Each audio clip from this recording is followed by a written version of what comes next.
Let us pray. Almighty God, our help in ages past, our hope for years to come. We come before you this day as we pray for our nation and our elected leaders gathered in this place. Remember those who assist their work as they deal with the issues affecting the people. You have guided us through national and personal challenges in the past. Be with us today. You have blessed our people in so many ways. Therefore, fill us all with the knowledge of your holy word, as it states, to whom much is given, much more is required. Through Jesus Christ, our Lord. Amen. Let's say the Lord's Prayer. Our Father, who art in heaven, hallowed be thy name. Thy kingdom come. Thy will be done on earth as it is in heaven. Give us this day our daily bread, and forgive us our trespasses, as we forgive those that trespass against us. And lead us not into temptation, but deliver us from evil. For thine is the kingdom, the power, and the glory, forever and ever. Amen. Let us remain standing and pay respects to Mr. Reynold Kelman, former clerk of his Honourable Chairman. Should remain standing for 1 minute.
This House is in session.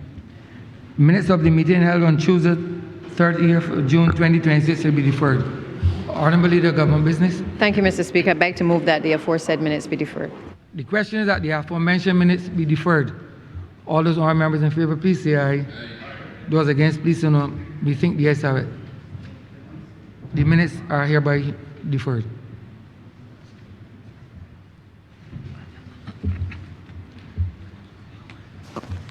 Announcements by Your Honour.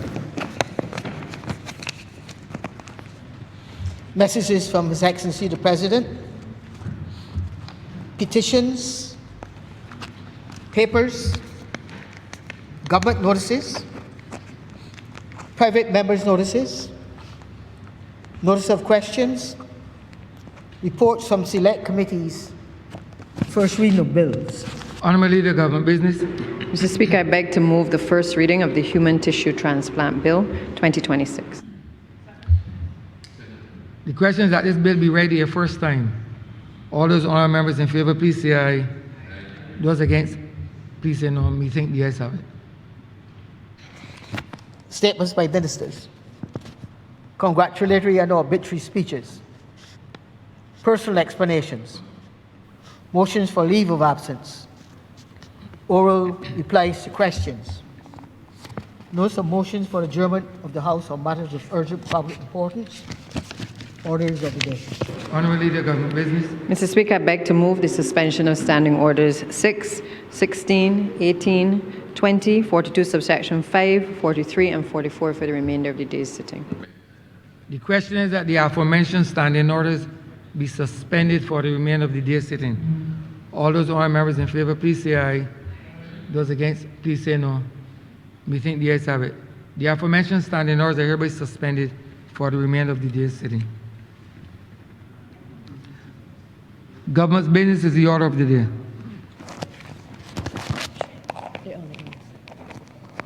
Order number 6.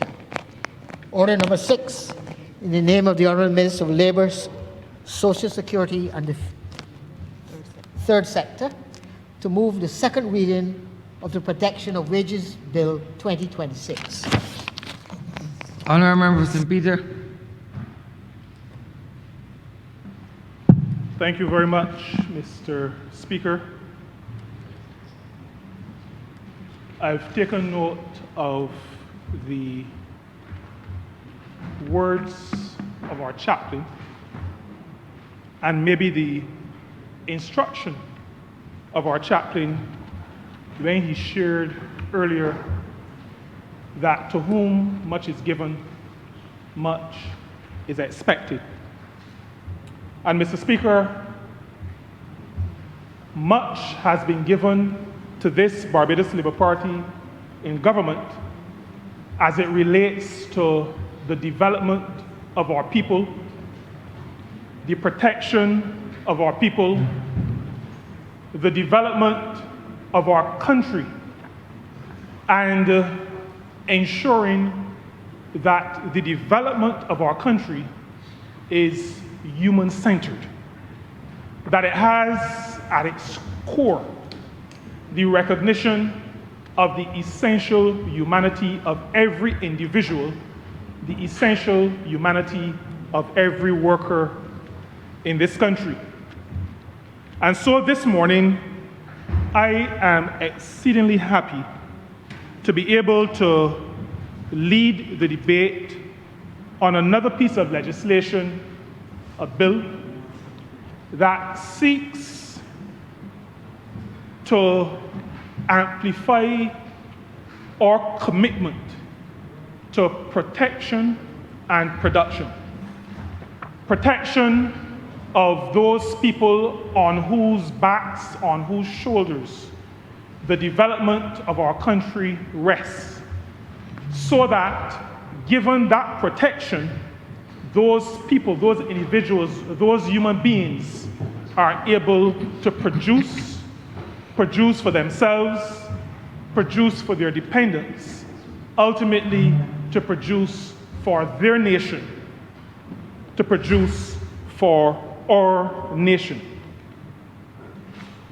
The bill before us this morning, the Protection of Wages Bill, causes me to think about and to reflect on that lady who worked at a gas station in St. Michael. I know it is against the standing orders to quote from the newspaper, but it is not against the standing You orders. are quite aware of that, though. Quite aware. So you would not breach it, would you? I will not breach Or you would that ask standing permission order. to say something? The standing order does not prohibit me from holding up any piece of That I paper. understand. And there is published some time ago a newspaper article, which I will not quote from, but which essentially said that a certain lady was paid $249, her final payment, in all coins. And this bill causes me to reflect on her, the trauma that came from the obvious bad behavior, and I'm going to refrain from using words like nasty today, but the obvious bad behavior of that employer at that petrol station. This bill causes me to reflect on what was meted out to her. I'll use this opportunity, Mr. Speaker, to remind petrol station workers that this Barbados Labour Party government has always had them in sight. We have been listening to them for many years. We've been feeling them, we've been hearing them, we've been understanding them. And so when I tell you that this bill causes me to reflect on her, I'm also sharing with petrol station workers in this country that it was this Barbados Labour Party in government a few years ago, about 4 or 5 years ago, that enacted regulations governing safety and health for workers in petrol stations. And I remind this honorable chamber, and I remind petrol station workers across this country that they are entitled to a full medical annually at no cost to themselves. We as a government that is human-centered, a government that is focused on protecting our workers, recognize that those of us who go into petrol stations, you spend 5 minutes and some people leave with a giddy head because of the fumes that they've been inhaling. We have put in place a regulation that calls for workers in that setting to be provided with annual medicals, including blood work, at no cost to themselves. And I encourage all petrol station workers to ensure that they realize the benefit that we have put into a regulation on the Safety and Health at Work Act. I will also say to petrol station workers, even as I reflect on the lady who was paid $249 in coins, that the same regulation allows for them, as a matter of fact, requires that they be provided with rain protection. Rain protection if the pumps are in a place that is separated from the forecourt, or the forecourt from the office where they need to take the money, so that in times when there is rain, they can move from forecourt to that place where they take the money without getting wet. That is what this Barbados Labour Party has done, as it recognizes that workers in petrol stations are human beings. They're workers too. They're not just fuel station attendants. They're not just gas station workers. They are human beings, and they need to be protected by the state. Mr. Speaker, this bill, Protection of Wages Bill, also causes me to reflect on those persons who've worked long and hard for businesses and who have seen those businesses fold up, become insolvent, become bankrupt, and workers are left to some degree holding the bag. All the other creditors step in, get what they can, and leave the carcass, so to speak. Little net skin to nothing is what the older people in Rosehill used to say. Net skin to nothing left for the workers of those businesses after those workers have put their sweat and their toil into building those businesses. This bill, Mr. Speaker, also causes me to reflect on those situations where relatives, or sometimes couples, partners, come together, work out among themselves how they are going to handle their finances, who is going to pay for what is going to come out of each person's pay. And there have been times when, after making those decisions, the employer says that the law does not allow me to assign any more than 1/3 of your pay to go toward any particular expense. This bill causes me to reflect on those people who have not been able to advance materially as expected to because of that limitation. This bill, Mr. Speaker, also causes me to reflect on those workers who look at their pay slip and see a word called retention. Mr. Speaker, I had cause last Wednesday afternoon into the evening after inspecting the unhealthy accommodation, and note that I indicated earlier that I'm going to be tempered in my language today because this is an important bill, and I don't want to get lost with overly dramatic language or other expressions. So I'll just say unhealthy surroundings, and after examining a pay slip with the word retention on it, I had cause to say to the representatives of that company that what the company was in effect doing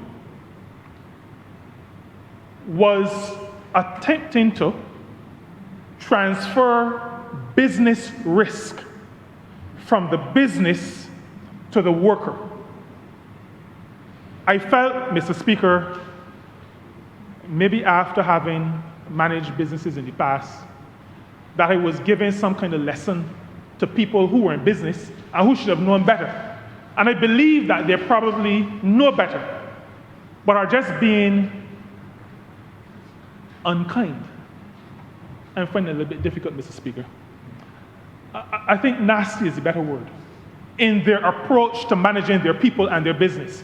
Now, a business is set up with the understanding that there are certain risks to a business. So I'll give an example. A bank is in the business of lending money, earning interest, and making a profit out of the interest after other expenses have been deducted. When a person or a business, I should say when an individual or a business goes to the bank, the calculation of the interest rate is based on an assessment of the risk. How risky are you? And that is what caused me, Mr. Speaker, to be really amused when back before we were in office, when the Democratic Labour Party was in office, a friend of the Honourable Member for St. Thomas, someone he likes to speak about pretty often, a friend of the Honourable Member for St. Thomas indicated, well, you can hear when he speaks why I say what I said. A certain former Prime Minister indicated that the increased risk that Barbados was facing had nothing to do with anybody. And I was so offended at that because the country's risk, the risk profile of the country, impacts the interest rate that is charged to individuals. But all that is to say that risk is a business concern. The risk that the business faces is not to be passed on to individual workers. Business risk is priced into what you charge for the product that is generated by the workers.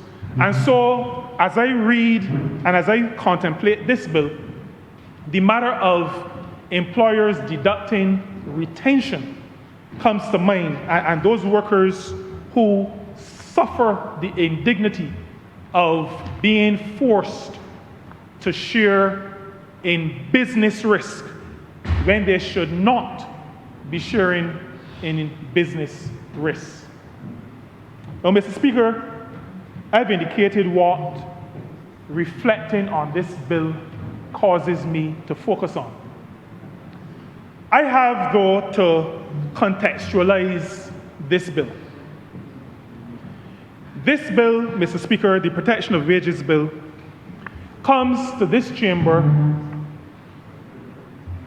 on the centenary, on the 100th anniversary of the first attempt in Barbados to formally organize workers in this country.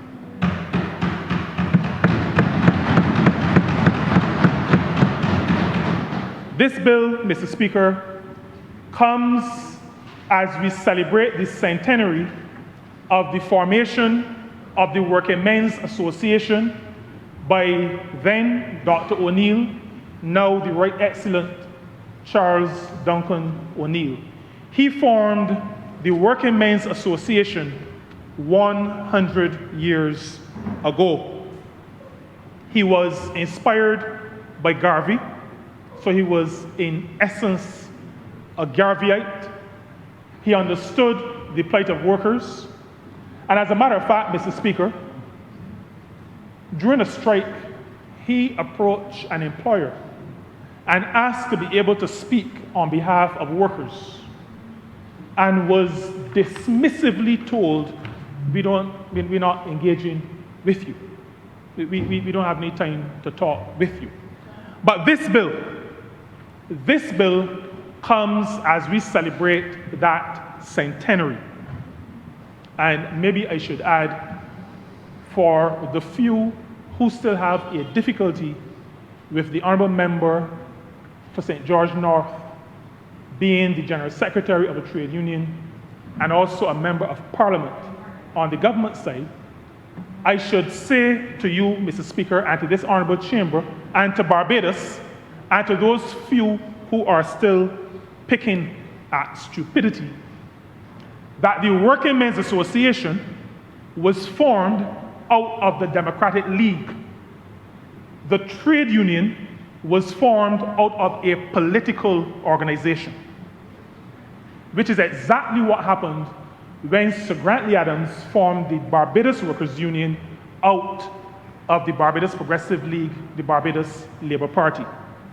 That is particularly close to me, Mr. Speaker, because I exist as a Member of Parliament in the shadow of trade union leaders who were members of Parliament in this chamber, while also senior officials in the Barbados Workers' Union. And Mr. Speaker, I'm just contextualizing where we are this moment in 2026 in this country. The Barbados Labour Party, Mr. Speaker, is, as its name suggests, a Labour party. The Barbados Labour Party is at its core a party that is located with workers, grounded in the belief that workers are essential for productive development, that workers are human beings, and that their involvement in national development needs to be respected, needs to be encouraged, needs to be facilitated, and that as human beings, essentially, they need to be protected. And so when I speak to the Barbados Labour Party and locating this protection of wages bill, a 1951 piece of legislation, locating it in 2026, I am under a significant obligation to indicate that before Sir Grantley worked on this bill in 1951, there was 1937 and 1938. So I spoke to 1926 and the Working Men's Association, but in 1937, Sir Grantley Adams, who founded this party, represented a man, now national hero, the Right Excellent Clement Payne, as he led a workers' struggle to improve their lot. Sir Grantley started this Barbados Labour Party in 1938 after being the attorney representing Clement Payne, that workers' leader. I must say that in 1944, but before 44, the Barbados Workers' Union was formed in 1941 by Sir Grantley, as I said earlier. But I have to say to you that a predecessor of mine, J.T.C. Ramsey, James Starton Cullimore Ramsey, former Member of Parliament for St. Peter, was the first trustee of the Barbados Workers' Union. I am saying to you, Mr. Speaker, and to this Honourable Chamber, that the Barbados Labour Party is rooted and grounded in worker protection, worker advancement, worker enfranchisement. This bill intends to repeal and replace Cap 351, passed, like I said earlier, in 1951, and that was Grantley Herbert Adams, Sir Grantley Herbert Adams. This party's commitment to workers and to empowering workers, protecting workers, enfranchising workers is also seen in our next Prime Minister, Tom Adams, and his Tenantries Freehold Purchase Act of 1980. It is seen, Mr. Speaker, in another Prime Minister, the late Owen Seymour Arthur, my immediate predecessor as Member of Parliament for St. Peter. And in 2005, he shepherded through this chamber the Safety and Health at Work Act, a landmark piece of legislation aimed at protecting the safety, health, and welfare of workers in this country.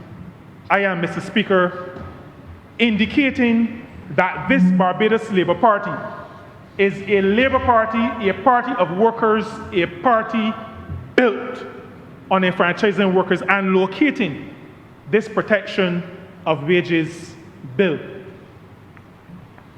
Our next Prime Minister, Mr. Speaker, and our current Prime Minister, when we enacted the Prevention of Discrimination Bill, Employment Prevention of Discrimination Act, which it is now. Prime Minister, Honourable Member for St. Michael Northeast, also the Prime Minister, when we for the first time enacted national minimum wage. And Mr. Speaker, there is one Prime Minister who I have not spoken to, one Prime Minister of this Barbados Labour Party who I have not spoken to, but whose influence is what guided me as we developed this protection of wages bill. I refer to the late Sir Harold Bernard St. John. Mr. Speaker, it was Sir Harold who said many years ago to the Honourable Member for St. Michael Northeast that there will come a time in Barbados when those practices that we understand to be human-centered and to have a human face, that we understand to be decent and upholding the essential humanity of people generally, including workers, would not be respected. It was Sir Harold, Mr. Speaker, who indicated to us that we would have to put systems, structures, legislation in place to make sure that when those bad behaved people raised their heads, that there were structures and systems in place that would protect those long established traditions of decency, even in the world of work. And so, Mr. Speaker, what Sir Harold predicted, what he warned us about, is where we are at. We in Barbados are at that place where there are people, not everybody, and sometimes the employers indicate to me that I paint everybody with the same brush. I'm not painting everybody with the same brush. But you know, the Apostle Paul wrote something in 2 Timothy chapter 3. Also, before Sir Harold, and maybe Sir Harold had read this passage, but in those first few verses of 2 Timothy 3, Paul spoke about some people, and again, he didn't paint everybody with the same brush, but he talked about, among other things, that they would be lovers only of themselves, lovers of money, brutal, despisers of good. This is where we are in Barbados today in some situations. And so this government has determined, because of our ethos, because of all that I've outlined to you, Mr. Speaker, in contextualizing this bill, this potential piece of legislation, we have determined that we will not allow exploitation of workers in this country. And when I say exploitation of workers, I'm speaking not just to Barbadian-born, but I'm also speaking to CARICOM nationals. I'm also speaking to migrant workers. And I separated CARICOM nationals from migrant workers because in spite of what attorneys may pick at in terms of the legal terms, I see CARICOM nationals as us. And the people I represent, many of them see CARICOM nationals as us. We just got off at different ports. But they are us. So I speak to Barbadians born in Barbados, I speak to CARICOM nationals, and I speak to migrants. This Barbados Labour Party government will not allow exploitation of any kind. Exploitation in the workplace, in the workspace, exploitation in housing, exploitation in pay. We will not. We recently expanded our team of labor officers, and I'm happy to indicate that some of them are with us this morning in this chamber because some of them have put in some work in getting us to this point. And there are others who are new, who are still in their training stage, and for whom we believe that this debate would be helpful. But we've also been, besides expanding our base of labor officers, also strengthening the leadership, and we are in the process of strengthening our inspection regime. Now, this bill, Mr. Speaker, follows significant work that this Barbados Labour Party government has done since we came to office at the end of May of 2018. We have had, since then, the passage of the Employment Prevention of Discrimination Act. We have, beside that piece of legislation, we've also added regulations to the Safety and Health at Work Act. That act was passed, no regulations were ever appended to it. We were able to establish regulations. The regulation that relates to petrol station workers is but one of those regulations. We've also passed in this chamber the Labor Clauses Concessions Act, a piece of legislation recognizing that if the people have allowed you certain latitude in establishing and operating your business, then there is a requirement that those taxpayers who have given you latitude must be treated properly. And so we've passed the Labor Clauses Concessions Act, and under that act, we have established for the first time rates of pay and conditions of work for all hotel workers, all workers in tourism accommodation. And we are thankful to the Barbados Workers Union, the organization that drove much of the work that attended the establishment of those rates of pay. We have, and also significant work from the Barbados Workers Union, established rates of pay and conditions of work for the first time under the Labor Clauses Public Contracts Act. And those rates of pay and conditions of work relate to construction companies and road building companies having contracts paid for by the taxpayers of this country. We have established that since we came to office.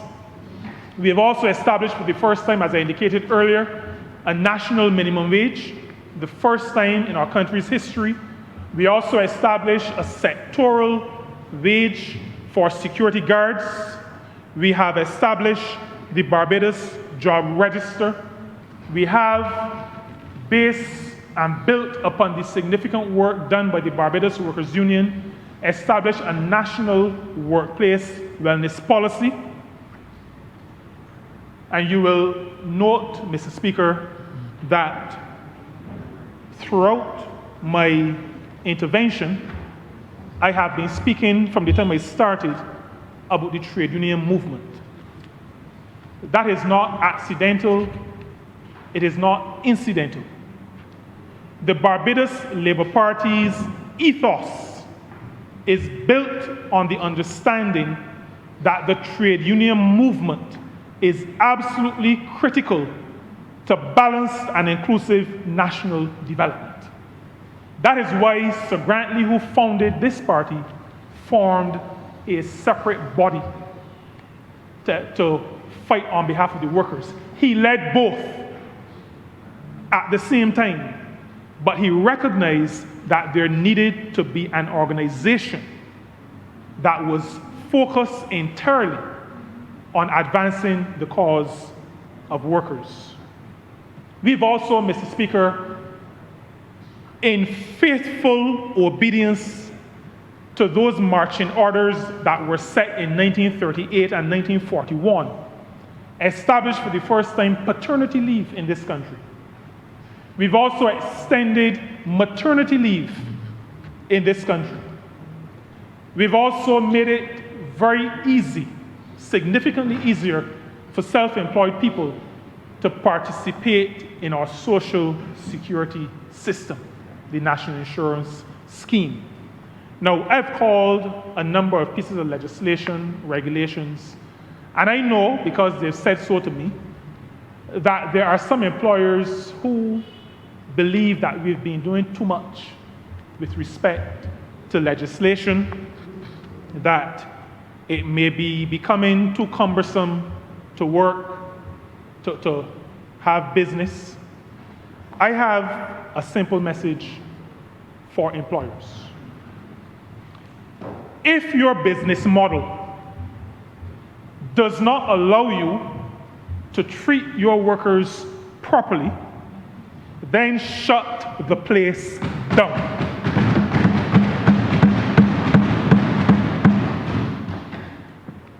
Those around in the 1830s had a very good cause to say, if we abolish this system,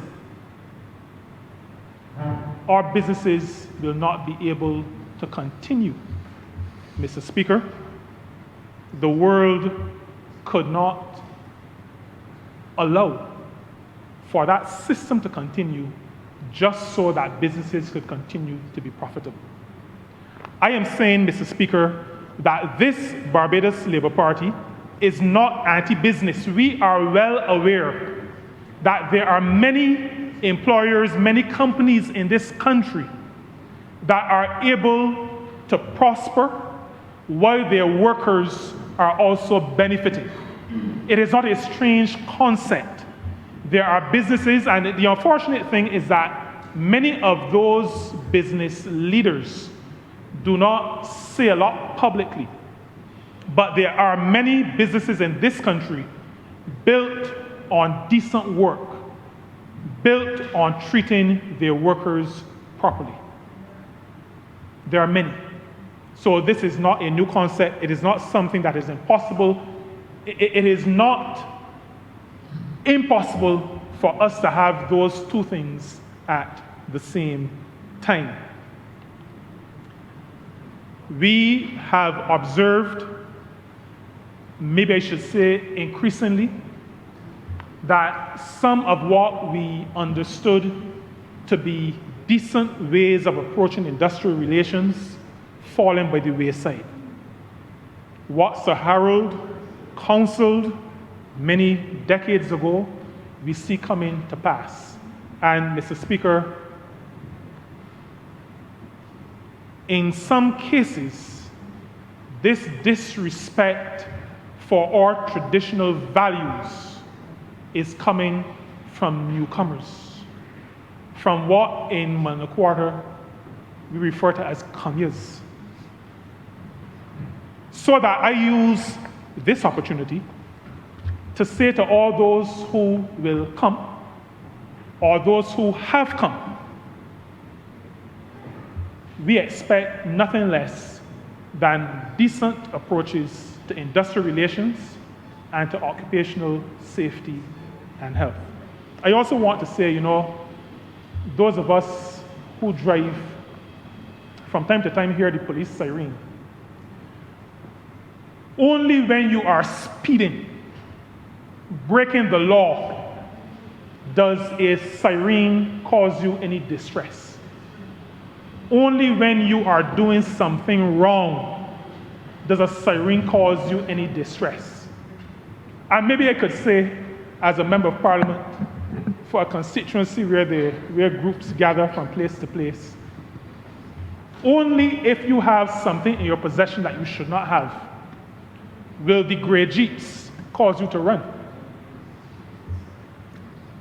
If you are working with the law and operating above the law, then the presence of those who are charged with enforcing the law causes no challenge.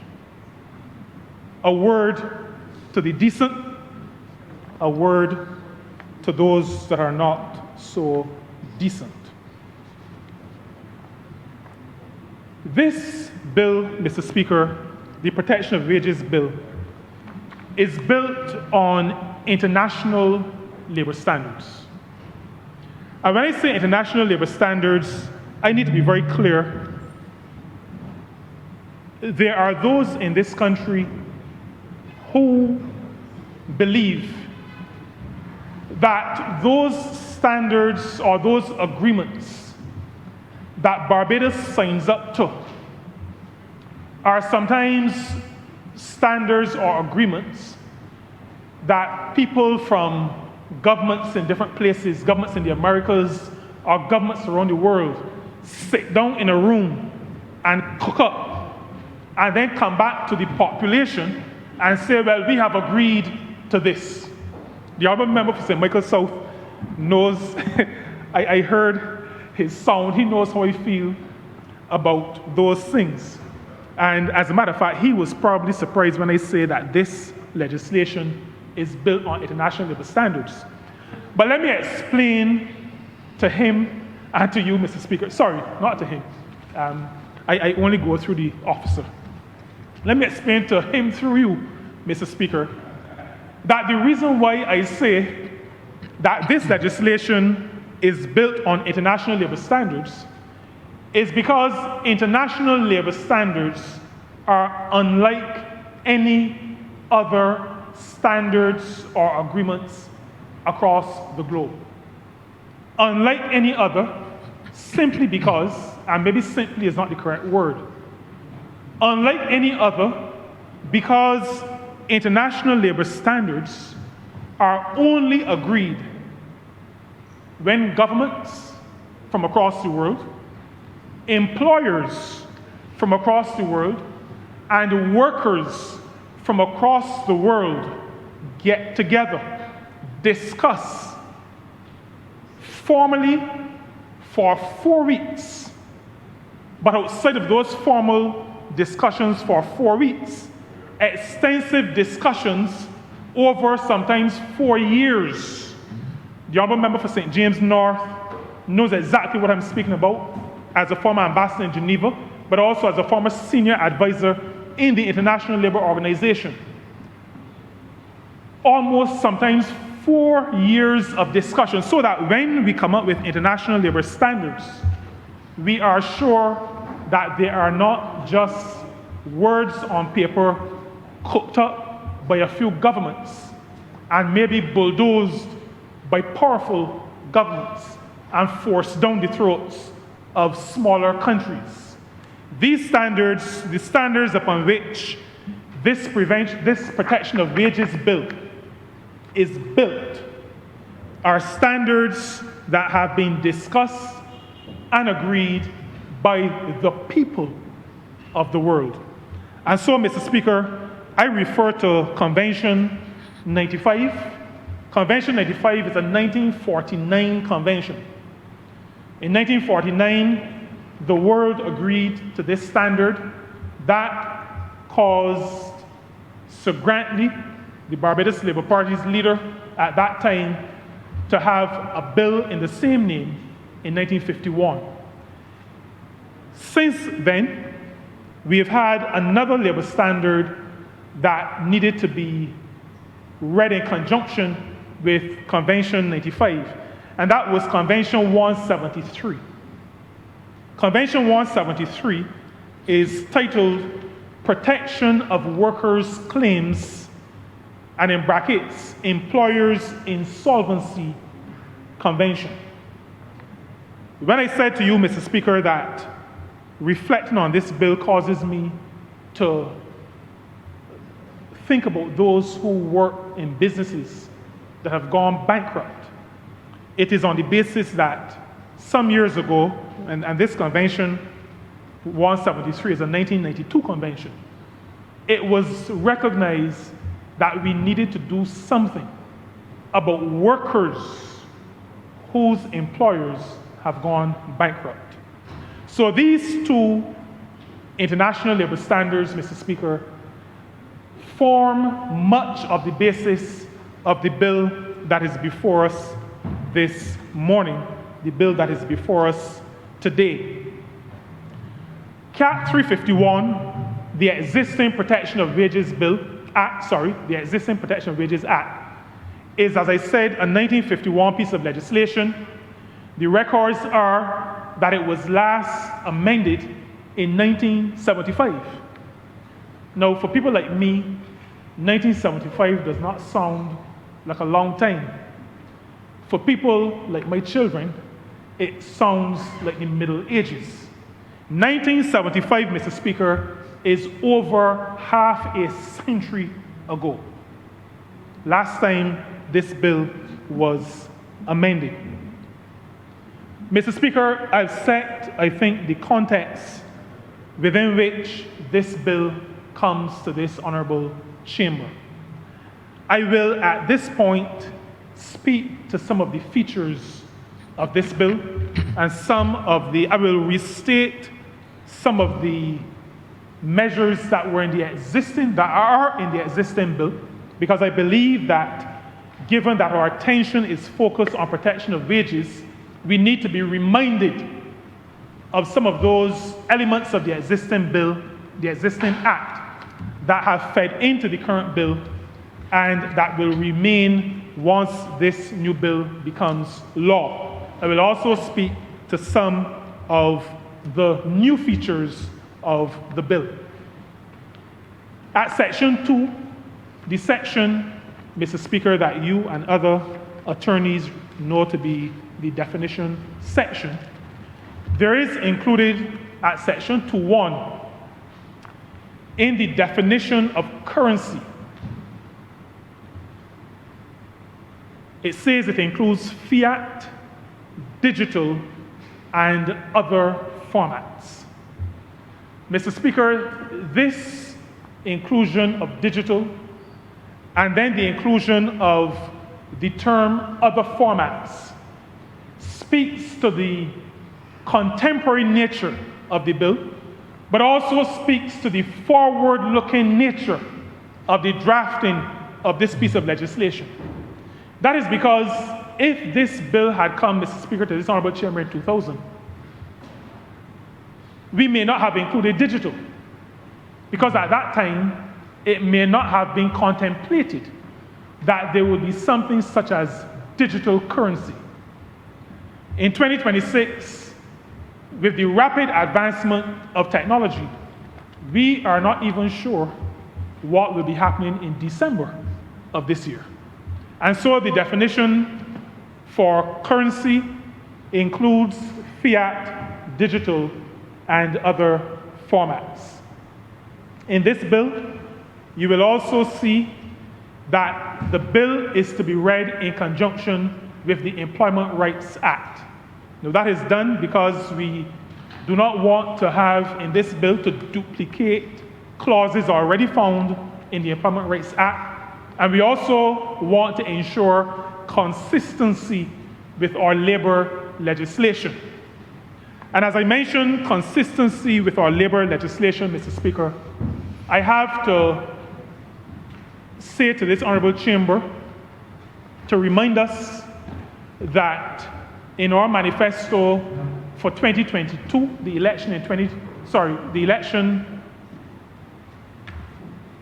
this year, in our manifesto, we included a promise that we would be moving to a labor code. That labor code is really the ultimate as it relates to consistency of legislation, consistency of definitions. We will be doing that. I take this opportunity to inform you as well, Mr. Speaker, that it is part of our Decent Work Country program 2025 to 2030, which we've signed with the International Labour Organization. That Decent Work Country program will allow us to have some resources brought to bear on ensuring that we can have that labor code become a reality.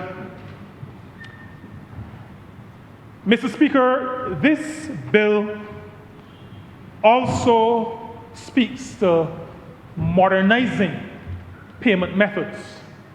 And so we have added to the bill under methods of payment, still in section 3, now in section 3, we have added wire transfer and direct deposit. Now, it may amuse you, Mr. Speaker, that right now, wire transfer and direct deposit is not in the law, but there are not many people who are paid outside of those two methods of payment. The Bible says that in times of ignorance, God winked. We are making right what most people are doing wrong, but we understand why they're doing it. It speaks to the fact that legislation really has to keep up with developments. And on that score, I will say that when I went to the Ministry of Labor, we had no legal officers. Yesterday, I had the opportunity to meet with our second legal officer. We now have 2 legal officers in our ministry. I was reflecting with the Deputy Chief Labor Officer that we've done quite a bit of legislation, and she and I and a few others have had to act as lawyers. And I was going based on what Honourable, be careful. Be wary and be careful. I don't want the Bar Association to cite me. I do not want to appear in the newspaper. Maybe I should have those words struck from the record. I was acting in a way that I thought an attorney would act. I was not giving any advice to anybody. I was not hanging around the Supreme Court. I was not advertising anything. We were just struggling through. But I was not either a friend of the court or there was some other thing that I saw. No, not Uncle's Curry. There was another. Yes, I was not a Mackenzie friend either. As a matter of fact, I'm not sure that there are any Mackenzies in St. Peter. So I was not a Mackenzie constituent or Mackenzie friend. But we've had to struggle through. And I think we have done relatively well while struggling through. But we have now 2 legal officers. And we expect that keeping current will become more possible than it was in the past. And so, direct deposits, wire transfers added to methods of payment. Also in section 3, Mr. Speaker, is the provision that if the payment is by direct deposit, then the institution that deposit goes to is to be determined by the worker. I have known in my pre-political life that there are sometimes, or have been sometimes, employers who say to workers, my account is at this bank, so if you want the money to go to, you're gonna have to open an account at this bank. This legislation, or this bill when it becomes law, will indicate that if payment is to be by direct deposit, the institution will be determined by the worker. And that is at section 3, subsection 9.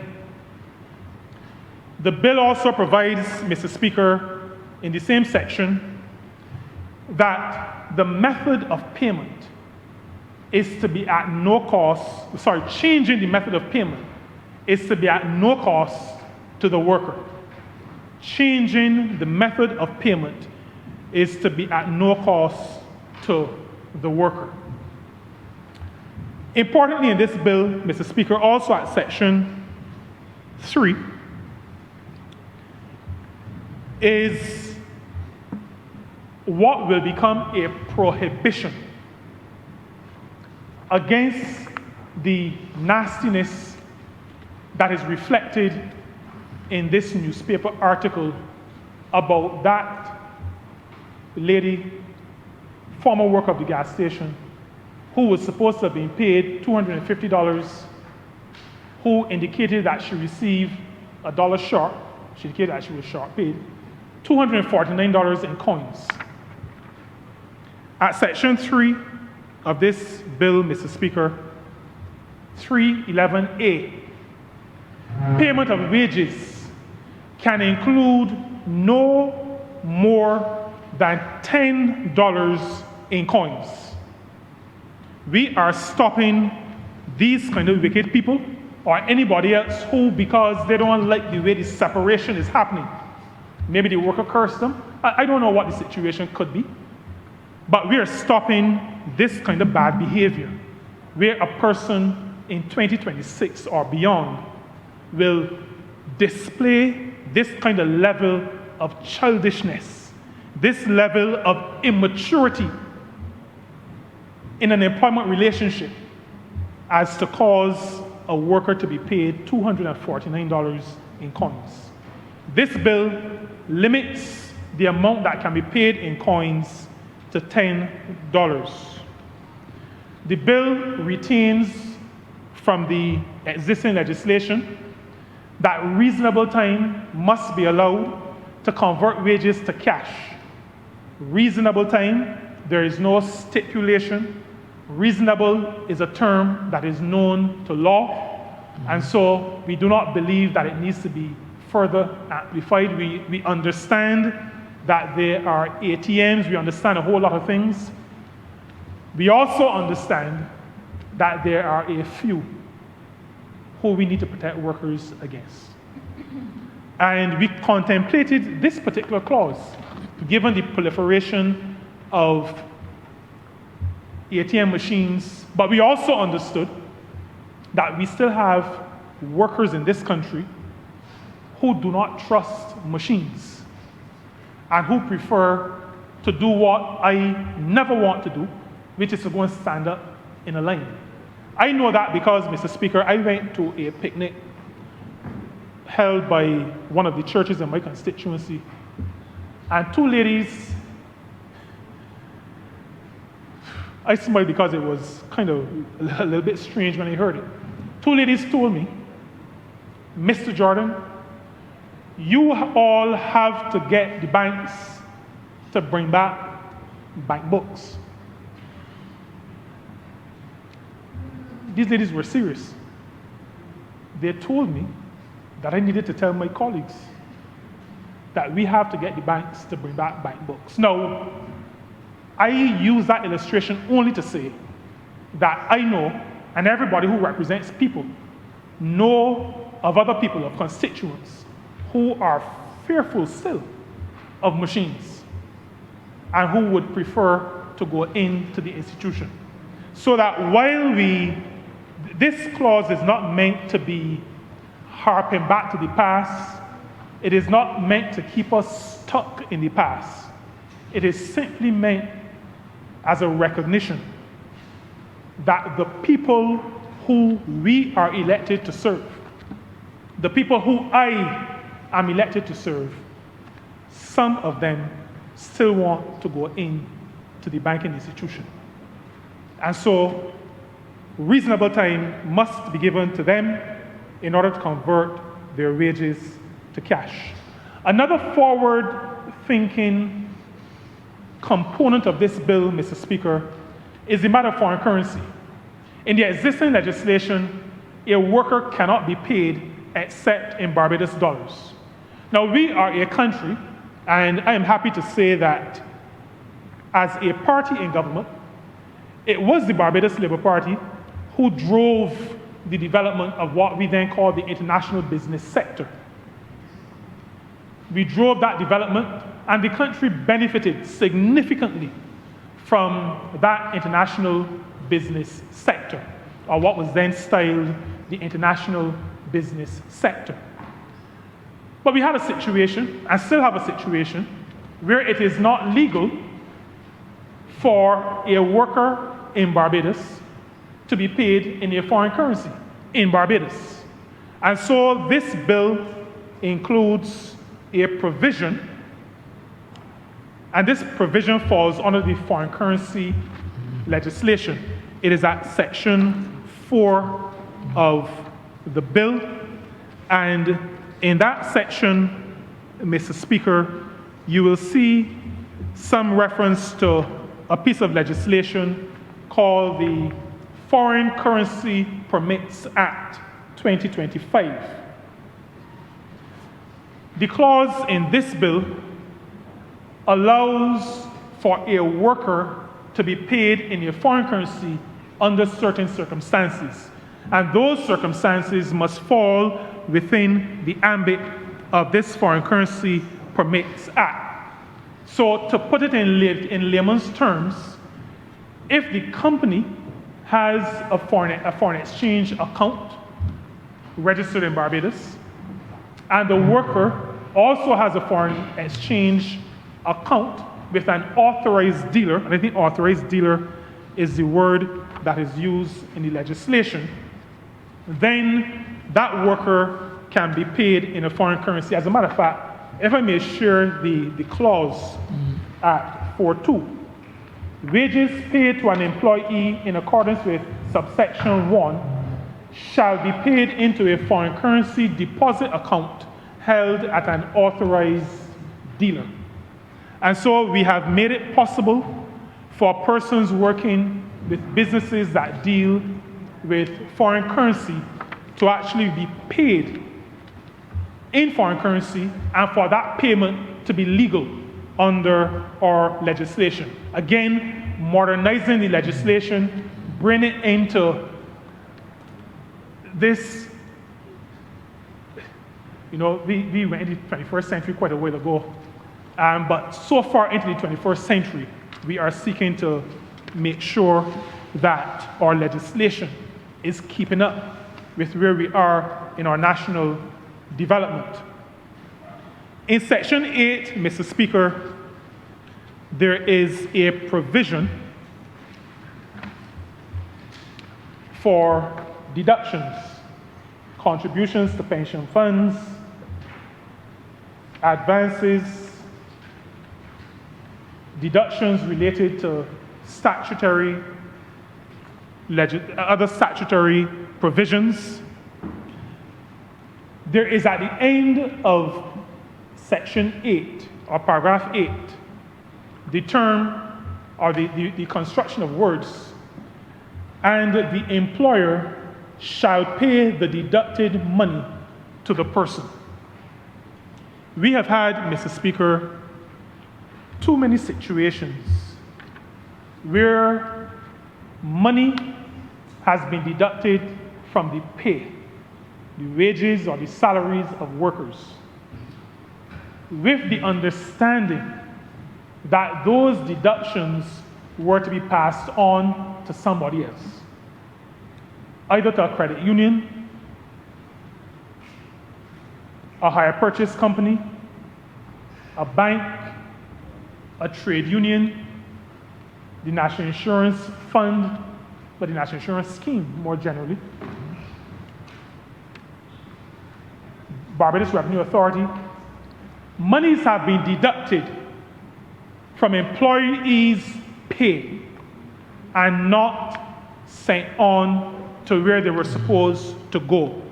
Let me say to you, Mr. Speaker, that with the passage of this bill and its proclamation, I expect that wickedness to done, to stop, to come to an end.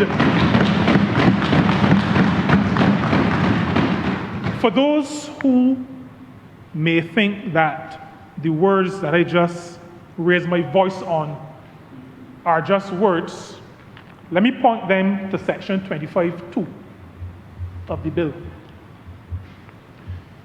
If those monies are not paid over, the penalty is $30,000 or up to 3 years in DODS. That is to say, in prison. That will be the penalty if those monies deducted are not paid over. So if the $40 that you deducted for union dues not submitted, not handed over, not passed over, then that $40 or $50 can cost you up to $30,000. It can cause you jail time. We believe, Mr. Speaker, that we have to be very serious about making sure that people do the right thing. We are not asking, Mr. Speaker, in this bill for anybody to do any fancy footwork. We are not asking for anything impossible. We are not asking for anything new. We are asking for decency in the operation of your business. We are asking that you do what you said that you would do. When you say you're going to deduct money and pass it over, we expect that when you deduct, you will pass it over. And so we've made sure that we've put in a penalty sufficient that we believe, at least today in 2026, can act as an effective deterrent. We have, Mr. Speaker, maintained in the legislation, Section 7, we see it also at Section 34, paragraph 34, paragraph 43, advances and overpayments. So we talk about in industrial relations very often in HR, people development offices, about the 1/3 rule. We've maintained the 1/3 rule. 1/3 rule meaning an employer cannot deduct more than 1/3 of a person's pay. The understanding is that the worker still got to buy some groceries, still got to pay rent, still got to pay water, still got to pay light bills, still got to do other things. That 1/3 rule we have maintained for advances and overpayments. Advances and overpayments.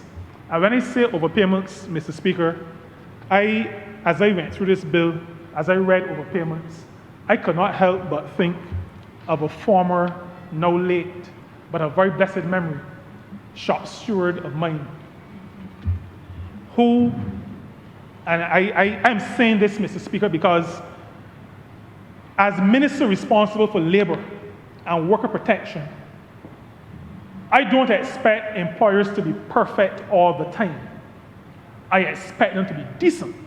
So I'm going to use this example because I once overpaid my workers when I ran a hotel on the South Coast.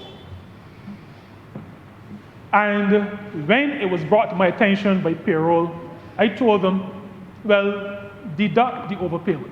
I mean, you overpaid, deduct the overpayment.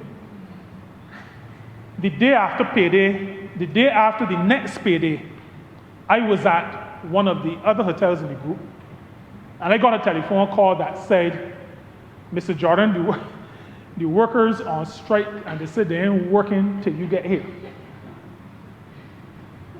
My favorite trade unionists, I said that deliberately, my favorite trade unionists had called a strike on me. I went to the hotel. All the workers are gathered in the lunchroom. Nobody, as we would say, licking a straw. Nobody working, everybody in the lunchroom. As I walked in, one of the ladies who was on strike told me, don't let them kill me. But she on strike, she ain't working either. We discussed it, and I realized that I had erred. I never said anything. Even before we got to the 1/3, I never indicated to the workers that I had given the instruction to make the deduction. That was bad IR on my part. And I apologized, and everybody went back to work. But maybe it was because I had a decent relationship with the workers. So they made their point, and then they went back to work. We don't expect everybody to get it right all the time. But workers know when your heart is in the right place. They absolutely do. I know that from over 25 years of practicing industrial relations in the private sector. People know. If you have overpaid, do not make the mistake that the Minister of Labor made before he was the minister. Talk to your people. Talk to your workers. In any case, the deduction cannot be more than 1/3 of their gross wages. We have removed, Mr. Speaker, the 1/3 restriction from the assignment of wages. And we have done that for a particular reason.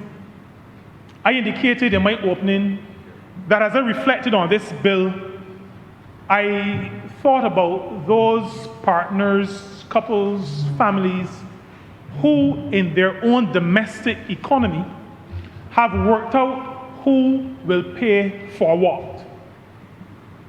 There used to be a time when if a person after deductions would end up with $40 or $50, we would say, but that person doesn't have enough to live on. We have come to understand that as people arrange their finances, sometimes the mortgage or some significant obligation comes out of a particular payment, a particular person's pay. And that does not necessarily mean that the household is ending up with that amount of money. And so we have left the determination of this with the worker, but we have removed the restriction of assignment. Now, assignment is not for advances, it is not for overpayment. This is when it relates to a hire purchase arrangement or a mortgage arrangement. We have removed the matter of assignment from this legislation, allowing people in a household, people who are related, partners, to be able to properly organize their own domestic finances without the law getting into the way. That is what we have done in this bill. Mr. Speaker, going along with that, it is also necessary for written consent when deductions are to be made, and that is at Section 9. All deductions outside of statutory must be by written consent. Additionally, at Section 10, there is a provision, and this is a provision that continues. I just want to make reference to it because from time to time people forget. No interest is to be charged on salary or wage advances. When a person comes to you, a worker, and wants an advance meaning in anticipation of receiving a pay at some future time, there is to be no interest charged on those advances. Let me put it a different way. Charging interest on salary advances is illegal. Illegal. Not just immoral, not just unethical, but also illegal. In Section 13, for all those people who generate pay slips, not who have, but who generate pay slips, and who purport to have things on those pay slips styled retention under Section 13, that is illegal, or under paragraph 13, when it becomes an act, Section 13 will make those deductions illegal. Illegal to pass on business risk onto a hapless worker. The business risk is a risk that you take when you decide to go into business. We've also added, Mr. Speaker, and this may not seem a big thing, but sometimes a government has to protect people, and so there is in existence a list of places where payment of wages not supposed to take place. We've added to that places of entertainment, places of gambling. We've added places of entertainment and places of gambling. Of course, the legislation understands that if you work in a place where there's gambling, then that is where you're paid. If you work in an entertainment establishment, that is where you're paid. But if you do not, you are not to be paid in a place of gambling or a place of entertainment. Mr. Speaker, a section that is very dear to my heart is the section that deals with bankruptcy of the employer. When an employer becomes insolvent. This bill, Mr. Speaker, will make provision for that worker and that worker's wages to be treated as preferred. And I, Mr. Speaker, wish to share the paragraph with this honorable chamber. It is titled Wages in Case of Bankruptcy or Insolvency. And it says, Mr. Speaker, where an employer A is in receivership and the receiver has realized the assets of the employer and is making a distribution to creditors in accordance with the Companies Act, Cap 308, where an employer who is an insolvent debtor makes a proposal to his employees as creditors, and the proposal is approved by the court in accordance with the Bankruptcy and Insolvency Act, Cap 303, or where an employer is bankrupt and there is a distribution of the proceeds realized from the estate of the bankrupted employer in accordance with the Bankruptcy and Insolvency Act, Cap 303, if any of those three are the case, this bill says his employees shall be treated as preferred creditors with respect to any wages that are due to them for any work done by them prior to the filing of an assignment by the employer. This, Mr. Speaker, is a significant addition when we talk about protecting the wages of workers. This is not to say that employers necessarily or deliberately exclude workers from the payout. But we do know that there are certain legal arrangements that sometimes the employer has no authority to go against. And so there are big institutions that step up, don't care about the workers. I want my money because you have signed this. I want my money because of this. We are now giving legal backative to the employer who, in following the law, will recognize that his workers are to be treated as preferred creditors. And he now has, meaning whoever the employer is, man or woman, now has the backing of the law to say, my workers are also preferred creditors.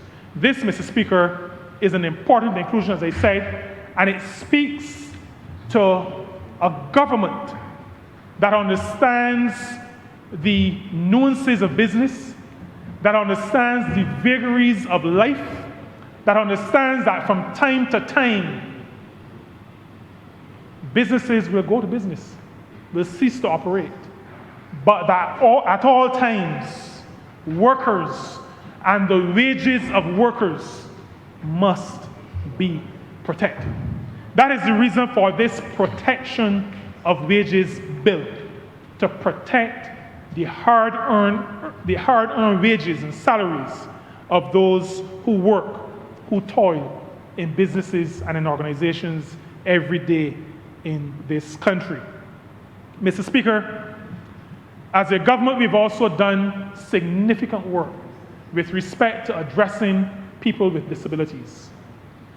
We have, in our work and in our legislation, ensured that everybody knows that we see people with disabilities as human beings first.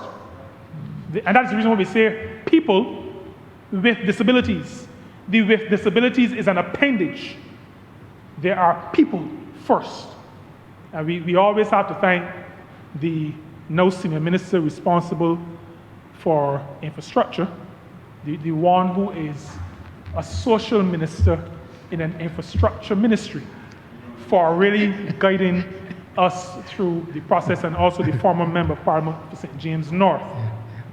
This bill, Mr. Speaker, at section 19, is very clear that when an employer is communicating to an employee with special needs, any notice must be given by a method of communication that readily permits the employee to receive and understand the notice, so that whatever a person with a disability needs with respect to communication, the law mandates that the notice, any notice given under this piece of legislation, must allow that worker to receive the notice and to understand the notice. Again, recognizing, Mr. Speaker, the value that we place on every single worker, including workers who have disabilities or special needs. Mr. Speaker, this bill also will allow for complaints to be made through the Chief Labor Officer to the Employment Rights Tribunal. Previously, addressing matters in the legislation was only through the court. The Employment Rights Tribunal was established because often the court is daunting to workers. Daunting in terms of court location and all that goes on in the court. Daunting also with respect to the cost of retaining counsel, retaining attorneys, whether they're senior counsels or king's counsels, however they're styled, whether they're called to the bar or they're Mackenzie's friends. A lot of people do not want to go to the court. And so this bill makes provision for use of the Employment Rights Act and the Employment Rights Tribunal to hear, to adjudicate, to determine complaints brought before it. And that is at section 20. So a worker now will have the ability, rather than go to court, to go to the Employment Rights Tribunal. And I say here, Mr. Speaker, the Honourable Member for St. Michael West need not start to sweat. I say here, he knows why he said that, he's the Minister of Housing. But I say here that we have established a full-time tribunal. We are hearing cases at a much faster clip than we did before, much faster pace. We are awaiting from the Honourable Member for St. Michael West, and he's assured me that he is on the matter. We need a home for the tribunal, and that home will come through the ministry responsible for housing. The minister has gotten involved, the Honourable Member for St. Michael West. He has gotten involved because after I spoke to officers of his ministry here in the Well of Parliament during the estimates, and after his officers in the ministry assured me that work would be done and that the work would commence immediately, I had to report to the Honourable Member for St. Michael West that work began immediately and it stopped also immediately. So that work happened on the Saturday after that sitting in this chamber, and it has not resumed since that Saturday. Now, I say that publicly, Mr. Speaker, because I am a little bit tired of people who my mother called eye servants. A minister should not have to get involved in something like that. And I'm saying this for the benefit of the public, who sometimes are of the view that we, as their representatives, are not moving fast enough. One of the issues is that while the minister should be dealing with policy and what we call higher order things, he got to be peeping both behind people to make sure that they provide a home so that workers, including some of their cousins and uncles and aunts and children, have proper access to justice. It don't make sense to me. I'm not sure it makes sense to them, but I'm making the assumption that they have sense. But the Honourable Minister, Honourable Member for St. Michael West, is on it. I know he is on it. I have seen evidence that he is on it, and I use this opportunity to thank him for his work. Mr. Speaker, while we have added provision for, well, that was you understand the reason why he said that he didn't need to sweat. Maybe he did. But while we have added provision for use of the Employment Rights Tribunal to address matters or complaints under this Act, I need to make it clear that the provision for a worker to use the law courts remains. Remains. Because there are some people who pay more attention to the court than to the tribunal.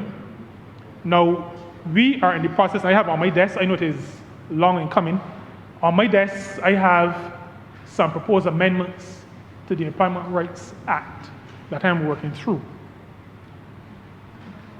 But we are clear that for those who respect the law court more than they respect the Employment Rights Tribunal, we will get you in the law court. And I'm saying to them that in this bill, I know there are only a few, but you got to speak to the few. I'm saying to those few that the recourse to the law court is not a burden that can only be borne by the worker. The chief labor officer is empowered and will be empowered when this becomes law to go to court in his own name to vindicate the rights of workers. So if you feel that workers are going to be frightened to go and get a lawyer, go in court, we got state councils, right? We don't have to hire extra people We got state councils. I know other organizations that have a lot of lawyers as well. And if I need to, their sister organization actually, and if I need to go to them for one or two of the four that I think they have, we will do that. We don't play powerful foolish, you know. We ask for help when we need help. The court is still available to workers, will still be available to workers to have their complaints addressed and to have determination of any actions that they bring. I will tell you, Mr. Speaker, in the current legislation, understandably, 1951 legislation, there are fines in some cases of $48, fines in some cases of $96. When this legislation was drafted, this was a lot of money. Our view in 2026 is that a lot of money is now $20,000 or up to 12 months in prison, or in some cases, as I indicated earlier, $30,000 and up to 3 years in prison. Paragraph 25 has those fines. So I say to those who may believe that you can dilly-dally around the tribunal, we can still see you in court if that becomes necessary. Now, there is a section that I have to share because there are some people who, but let me be very clear. There are one or two employers who hire attorneys to find every loophole in the legislation. There are some attorneys who are paid well to help employers unfair workers.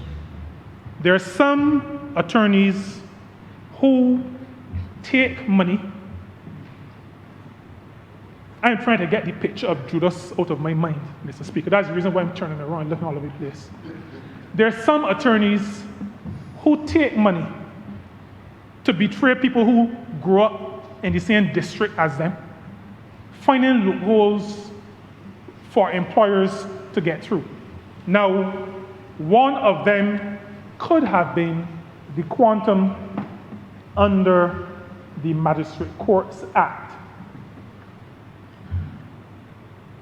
At paragraph 25(5), we've included a clause for the avoidance of doubt. This section and section 27 apply notwithstanding any monetary limit on the jurisdiction of a magistrate under the Magistrates Courts Act, Cap 116A. We included this not just because of the fines, but because a magistrate is entitled to, in addition to the fine, also speak to paying what is owed, what may have been wrongly deducted, what may have been deducted but not passed on, and that, when all put together, could take you beyond the limit. We have included a clause to plug at least one loophole that some unscrupulous people may want to wiggle their slimy way through. And so we have included that provision. Mr. Speaker, I will also say to the country and to the private sector that this government, this Barbados Labour Party government, or this Barbados Labour Party in government, never asks anybody to do what we are not prepared to do.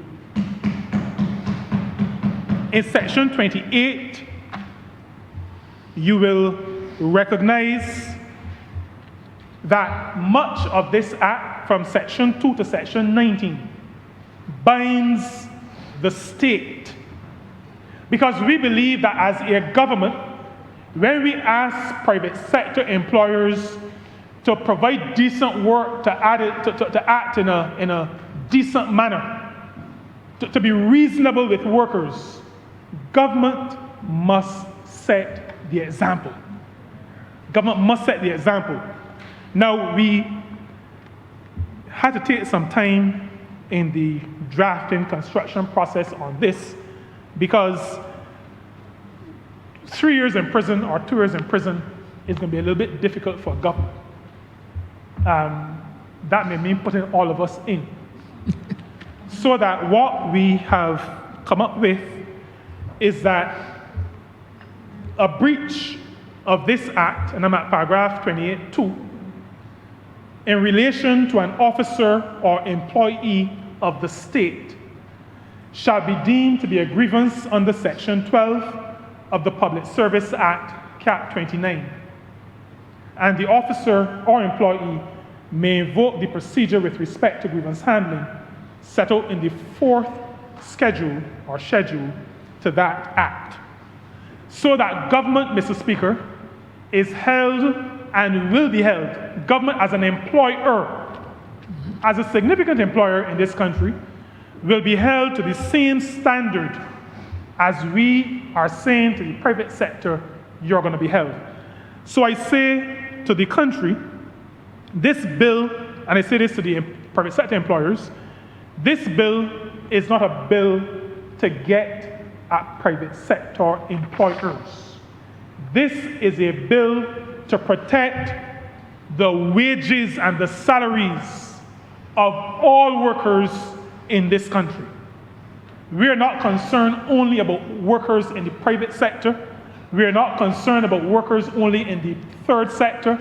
We are concerned about the welfare, the health, the safety, the everything of workers in this country. And so this act, sections 2 to 19, bind the state. I already indicated that the chief labor officer is able to bring actions in his own name. That is also under section 25. Mr. Speaker, there is one thing that we only just realized was omitted from the bill, which I will include in the committee stage, but I'm going to speak to it here.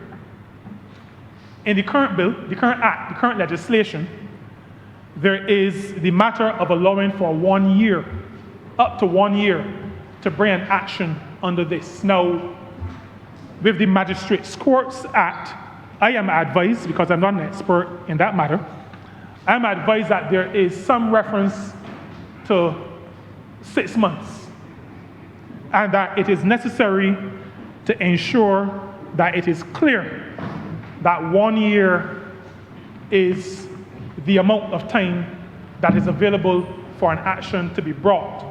And so we are going to insert in the committee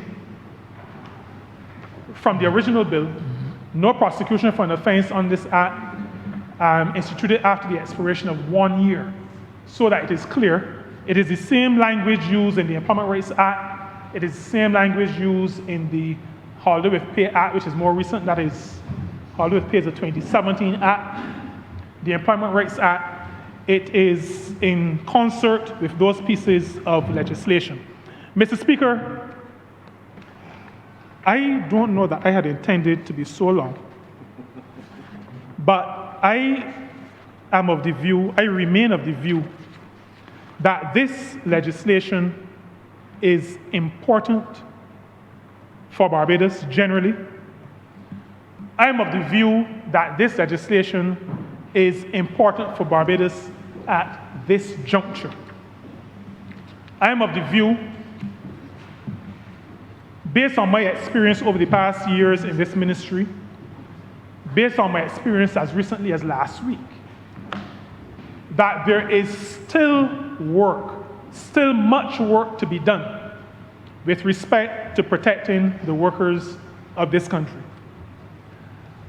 I conclude my presentation by reaffirming a commitment that I have made many times in this honorable chamber, a commitment to the country, a commitment to the workers of the country. That commitment that I restate, that I reaffirm, Mr. Speaker, is that we will do all that is necessary to protect workers in this country, to uplift the dignity of work and the dignity of workers, so that our workers can be productive in this country, that they can be productive for themselves, for their dependents, and for their communities and country. It is necessary for us, and for me as Minister responsible for Labour, to acknowledge that I said just now that there's still much work to do. We are not where we ought to be. I've said to my leaders and my Labour officers that we have to be much more activists. I've also said to them, based on an experience that I had when engaging, I have done a number of inspections, not myself, but along with the team from the ministry. And an employer said something to me that made me think that that employer thought that he could buy me. I didn't say bribe, I said buy. I have no doubt, and I'm saying this, I have a reason for saying this publicly. I have no doubt that officers across government, including officers in the Labour Department, will from time to time be approached to look the other way. And I've said to them, this ministry is not about looking the other way. I've said to them they don't have to worry about their minister, because I have to fund my election campaigns myself. So I'm not beholden to anybody. I'm not beholden to anybody. They have a job to do. I have a job to do. We have more work that needs to be done. I am not fond of making promises, but I can say that we are working on amendments to the Employment Rights Act. I can also say that we are very advanced in working on some amendments to the Labor Clauses Public Contracts Act. I can also say that with respect to workers in hotel accommodation and tourism accommodation, that I will shortly be establishing new rates of pay and conditions of work for workers in tourism accommodation across the country. The ministry that I have the honor to lead recognizes its responsibility to the workers of the country and to the country more generally. We recognize that if there's to be decent work, then our ministry, its legal department, but also importantly, its inspectorate, have a critical role, maybe even a pivotal role. They, through me, and I, as minister, recommit ourselves to understanding that role and acting in such a way as to make decent work a reality in this country. We commit ourselves to following through on all that we've put in the bill, hopefully to become an act of parliament and law in Barbados. We recognize that this will be of no avail if it is not backed up by rigorous inspection and strong enforcement, including using all the levers made available. The levers are not just me speaking in Parliament, but it is also the Employment Rights Tribunal, it is also conciliations through the Labour Department, and it is also ultimately the Court of Law. I commend this bill to this chamber. I commit that we will do all in our power to uphold all the tenets in it from an enforcement, educational first and enforcement perspective.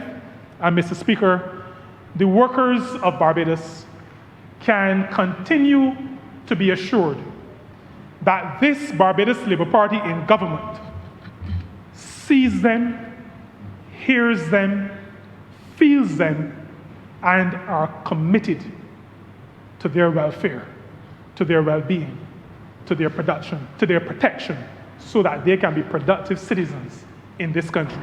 I'm obliged to you.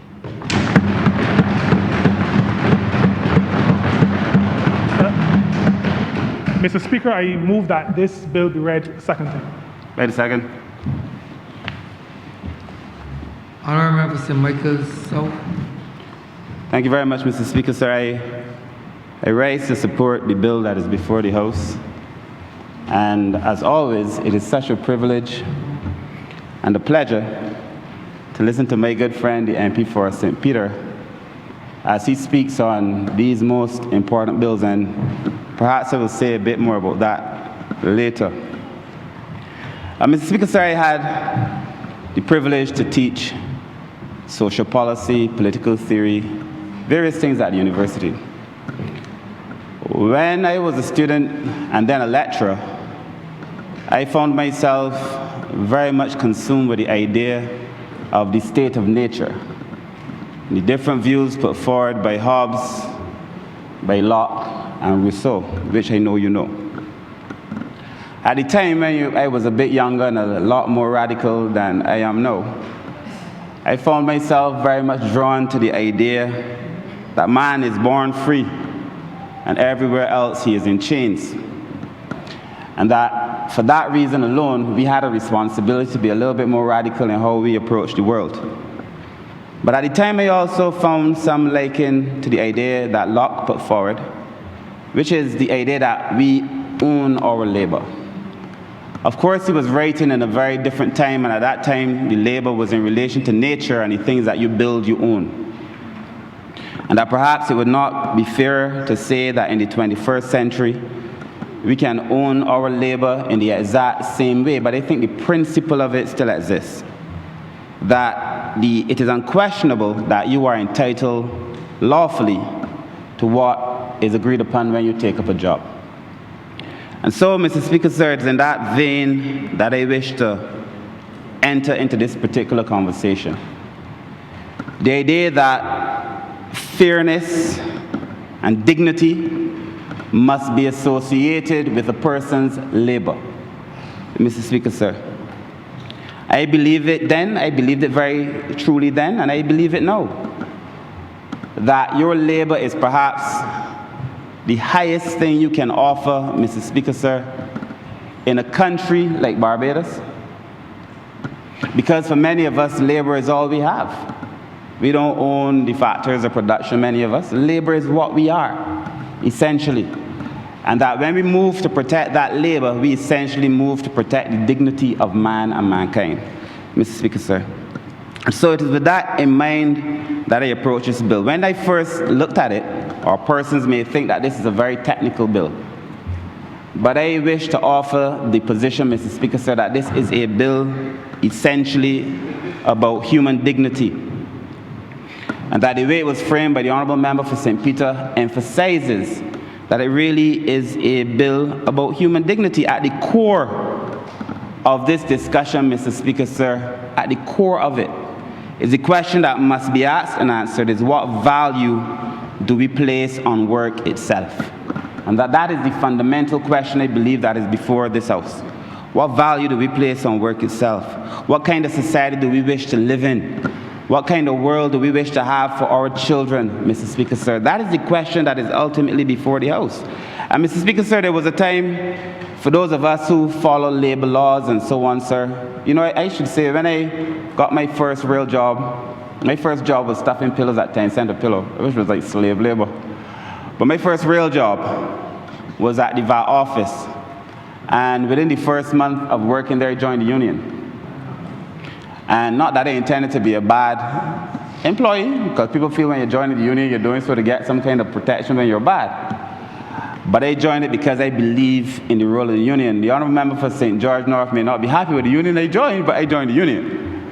And at that time, Mr. Speaker, sir, having been a young student all through my life in the public service, when I left the public service, I left as a director, still a member of the union, still dedicated, still encouraging my staff at the time to go and join the union, Mr. Speaker, sir. And I believe that when I look at the history of labor rights, Mr. Speaker, sir, we saw for a long time persons fought for basic things. Persons were fighting for safer conditions. The idea that you could even have collective bargaining was something people had to fight for, Mr. Speaker, sir. For equality in the workplace, people are still fighting for it. Mr. Speaker, sir, every generation has been called, in my view, to strengthen the dignity of work. And I think the question that was asked in this House this morning, what is the value of work, was answered very appropriately by the Honourable Member for St. Peter. Mr. Speaker, sir, I do not know if the country is aware of the amount of work that the Honourable Member for St. Peter has done, and the way he has advanced the rights of the worker in this country as Minister of Labour. In my view, he will go down as the best Minister of Labour this country has ever seen, by far, just by virtue of the amount of legislation he has brought. And I also must say, Mr. Speaker, sir, as he said, that I feel particularly privileged to know that this Labour Party still has in its bosom the leader of the Barbados Workers' Union. Mr. Speaker, sir, a Labour Party is a Labour Party. And I am pleased to have the leader of the Barbados Workers' Union, who I often refer to as the conscience of the party. Many people see, permit me to say very briefly, quickly, just to say Tony Moore, because that's how they know her, Mr. Speaker, but the Honourable Member for St. George North, and think that she is some kind of sweetbread. She's never a sweetbread, even in our private meetings. And it's sweet, but not a sweetbread. And Mr. Speaker, sir, even in our private meetings, we are reminded of the role that we have to protect the average person in this country. I am grateful to the member for St. Peter, and I am grateful to the member for St. George North for the way that they have gone about the business of the average person in Barbados. And Mr. Speaker, sir, most of us are average people. And certainly most of us represent average people. And if we do not recognize that that is the core of our work, then those of us who come to political life, we are in the wrong business. Our role is to represent the average person in this country, Mr. Speaker, sir. But our generation, in my view, face a different challenge. There are times, sir, when persons would want to compare you to what was done in the past. I have often said that what pleases me about Barbadian society has never really been what about the things the former leaders did, it's how they thought about the world, how they viewed the world, and the capacity for Barbados to be able to achieve all things if we were privileged enough to exhume the bodies of our former leaders, or to take those of them who are on the seas and bring them back, sir. The things that we are doing now would be as important to them as the things that they did in the past.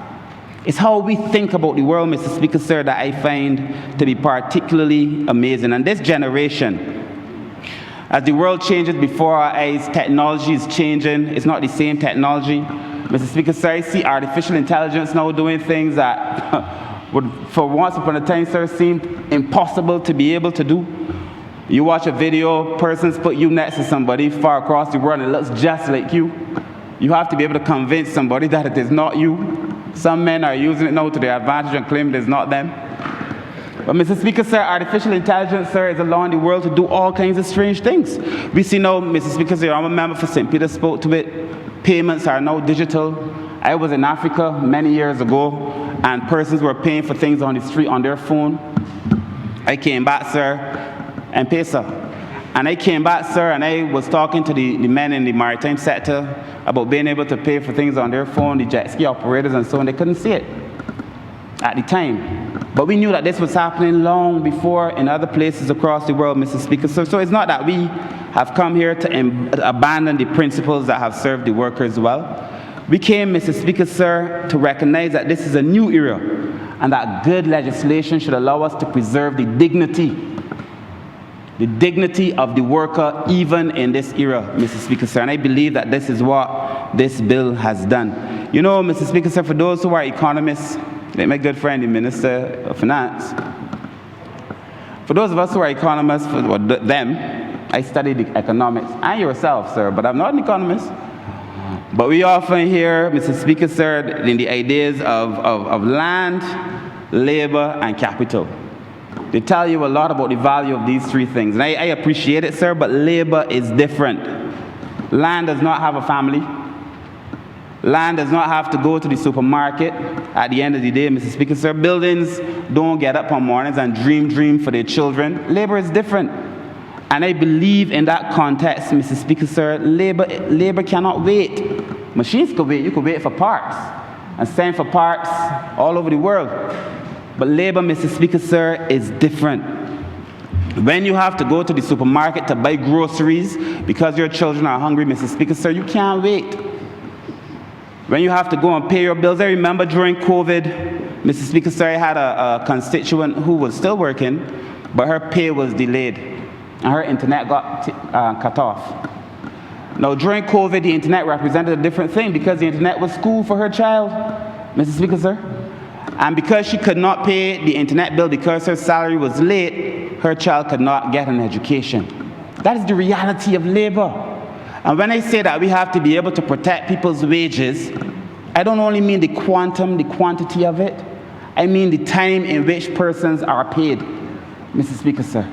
And that is what fairness is about, and I believe that is what this bill allows us to do. That is why I think, Mr. Speaker, sir, labor deserves special treatment in legislation. And that this country will forever owe a debt to the Honourable Member for St. Peter for the kind of legislation that he has brought to this House. Mr. Speaker, sir, every person's labor tells a story, Mr. Speaker. You have men and women who define themselves in relation to their job. In fact, persons of all standings in life define themselves by their job. You are introduced to a person, and the second thing they tell you is that I'm a doctor, or I'm a lawyer, or they're the Indian chief. They introduce themselves by virtue of their job. They tie so closely who they are, their identity, their role. Mr. Speaker, sir, labor matters. I have constituents, sir, who are very proud to be able to say that they work X amount of hours to be able to feed their children. But that's just not taught. People say I'm doing this to be able to feed my children, Mr. Speaker, sir. And if we protect the capacity of people to be able to do that, then we protect the dignity of this country. And that is how I view this bill. That is why I began by saying that this bill is essentially about the dignity of the worker. But Mr. Speaker, sir, I also feel that this bill is about time. As I get older, I come to appreciate a lot more, like closer to my heart, my time. And how important time really is, Mr. Speaker, sir. As I get older, I come to appreciate, sir, that a moment passed, the Honourable Member for St. James South is smiling at me. But as I get older, Mr. Speaker, sir, I come to realize that once you put in your you can't get it back. When you go wasting time, Mr. Speaker, sir, you cannot get it. I know where she's smiling. When you go wasting your time, sir, you cannot get it back because time is so precious a commodity, Mr. Speaker, sir. And think about it. You spend hours, if you're a bus driver, driving the bus. If you are a conductress, at the time as my mom was, conducting on the bus. If you are a server in a restaurant, you spend your time serving in the restaurant. Mr. Speaker, sir, time is the most precious commodity that any of us have, by far. And you know how you know? When you're running out of it. As I watched one of my best friends recently, sir, as he transitioned, sir, time is the most important commodity that we have. And when you take a worker, after they have given you their time, after you have agreed to reward them for their time at a particular rate and to pay them at a particular time, hopefully in a fashion that they have agreed, and you change it, you disrespect their time. You then therefore disrespect who they are, and you disrespect the principle of human civilization. This is a serious piece of legislation, Mr. Speaker, sir. I read this bill, Mr. Speaker, sir, and my mind went to all of the people, sir, for whom Locke also said, you know, the reason that you need to have a government is to protect the rights and the liberty and the truth and justice for people. And that is why I believe that we happen to be the government at this time, to be able to protect the rights of people, Mr. Speaker, sir, and their liberty. So I believe, sir, that this bill is really about being able to have a society that is stronger than the one we came and found, Mr. Speaker, sir. I also feel that this bill allows us to face a modern Barbados with some sense of pride. We know, for example, Mr. Speaker, sir, that good legislation should allow us to keep pace with the times in which we live. When I had a responsibility for the Ministry of Social Policy, Social Care, sir, I came and I found child protection legislation that was 120 years old, that was still governing Barbados. Most of the bills in the social services sector, Mr. Speaker, sir, most of the acts, sorry, were at least 50 years old. The one bill that governed most of it was from 1965. It is not hard for us to be able to appreciate that those bills, those acts, Mr. Speaker, sir, cannot be entirely relevant in a modern Barbados. And I feel that we have to come here to modernize the legislation, to keep pace with the society. A good law must endure, but it must also evolve. My view, that yes, you can have a bill that you enact, but there has to be times when you have to go back and change it. The problem with Barbadian society, and not only for our legislation, is that sometimes we do a good thing in its time, but we become so loyal to it that even as the times have changed, our commitment is to the thing we did many years ago. And we do not recognize that the world has changed, the society has changed, Mr. Speaker, sir. We have a responsibility to come to this House and bring modern legislation. And that is what the Honourable Member for St. Peter has done in the form of this bill, Mr. Speaker, sir. 2026 is not 1951. It cannot be. It is not even 1975, I think, when the bill was amended. This is a completely different time, Mr. Speaker, sir. And therefore, that is why I think it is important. If you think that we have the same economy, Mr. Speaker, sir, if anyone thinks so, they are wrong. We think that we have the same society, they are wrong. If they think that we have the same technology, they're wrong. The society has changed, and therefore our legislation must change to be able to keep pace with it, Mr. Speaker, sir. And I believe that this bill that is before the House allows us to do that, Mr. Speaker, sir. You know, during COVID, Mr. Speaker, sir, I find myself reflecting on COVID. I do not think Barbados has fully come to terms with the impact COVID has had on this country. I also feel that if we have not learned from the lessons of COVID, then perhaps we will never learn. If you do not recognize how precious and fragile labor is, if COVID did not teach us that, Mr. Speaker, sir, then we will never learn, Mr. Speaker, sir. We have to come now and be able to make things faster for people. When I tried, Mr. Speaker, sir, at the time to be able to give pensions through wire transfers and to lodge it onto people's bank accounts, there were people who were so deliberately naughty as to suggest that the government is now somehow trying to hold on to people's pensions. During COVID, Mr. Speaker, sir, I appreciate that older people like to gather at the market, they like to gather at the post office. But we also know that older persons were the most likely to die from COVID. We then sought to create a way to be able to put people's money straight onto their bank accounts so that they can have access to it. Hopefully, sir, we also put in place a trusted friend program where we were working with them to help persons access their money. I know that there are persons who are deliberately naughty, politically motivated and deliberately naughty, who will see us trying to be able to allow digital payments and suggest that there is something nefarious in our decision so to do, as they did, sir, with the elderly persons bill that we passed, Mr. Speaker, sir. But this bill recognizes direct deposits. I think that this is so important. These are not admin amendments, Mr. Speaker, sir. This is about justice. This is about allowing people to be able to do, you know, once upon a time there were, in this country, some would say even now, two classes of people. One man who got bail, he used to call it a wad. He wad a big, thick amount of cash. And the real people with means pull out their card. And you feel that you got big money because you pull out you big bill full. And the other man pull out he ATM card. Well, some of y'all got black ones. Some of y'all have gold ones. Some of us, like myself, have regular ones. But Mr. Speaker, sir, there was a time when people would feel like, you know, you have to have this money walking around. So these are dangerous times. I saw a youngster in the US, sir. He had his graduation. He posted on social media. I don't know if you all saw it. A whole set of cash. He going out to his graduation with a whole set of cash and they killed him in the night time for it. Mr. Speaker, sir. So we live in different times. I believe that this is about safety. It is also about dignity. I listened to the Honourable Member, Mr. Speaker, sir, saying that persons, banks, if a man chooses this bank or a woman chooses this bank, then they have to go to the bank that they choose. And they can't penalize them for doing so, Mr. Speaker, sir. This is fairness. This is what this is. This is about being fair, Mr. Speaker, sir. And technology should allow us to be able to do that. Technology should make it easier to pay workers, but it should not make it easier to deny them their rights. And that there are some people who would want to use technology to deny people their rights. Say, you can't get your money on this particular bank account.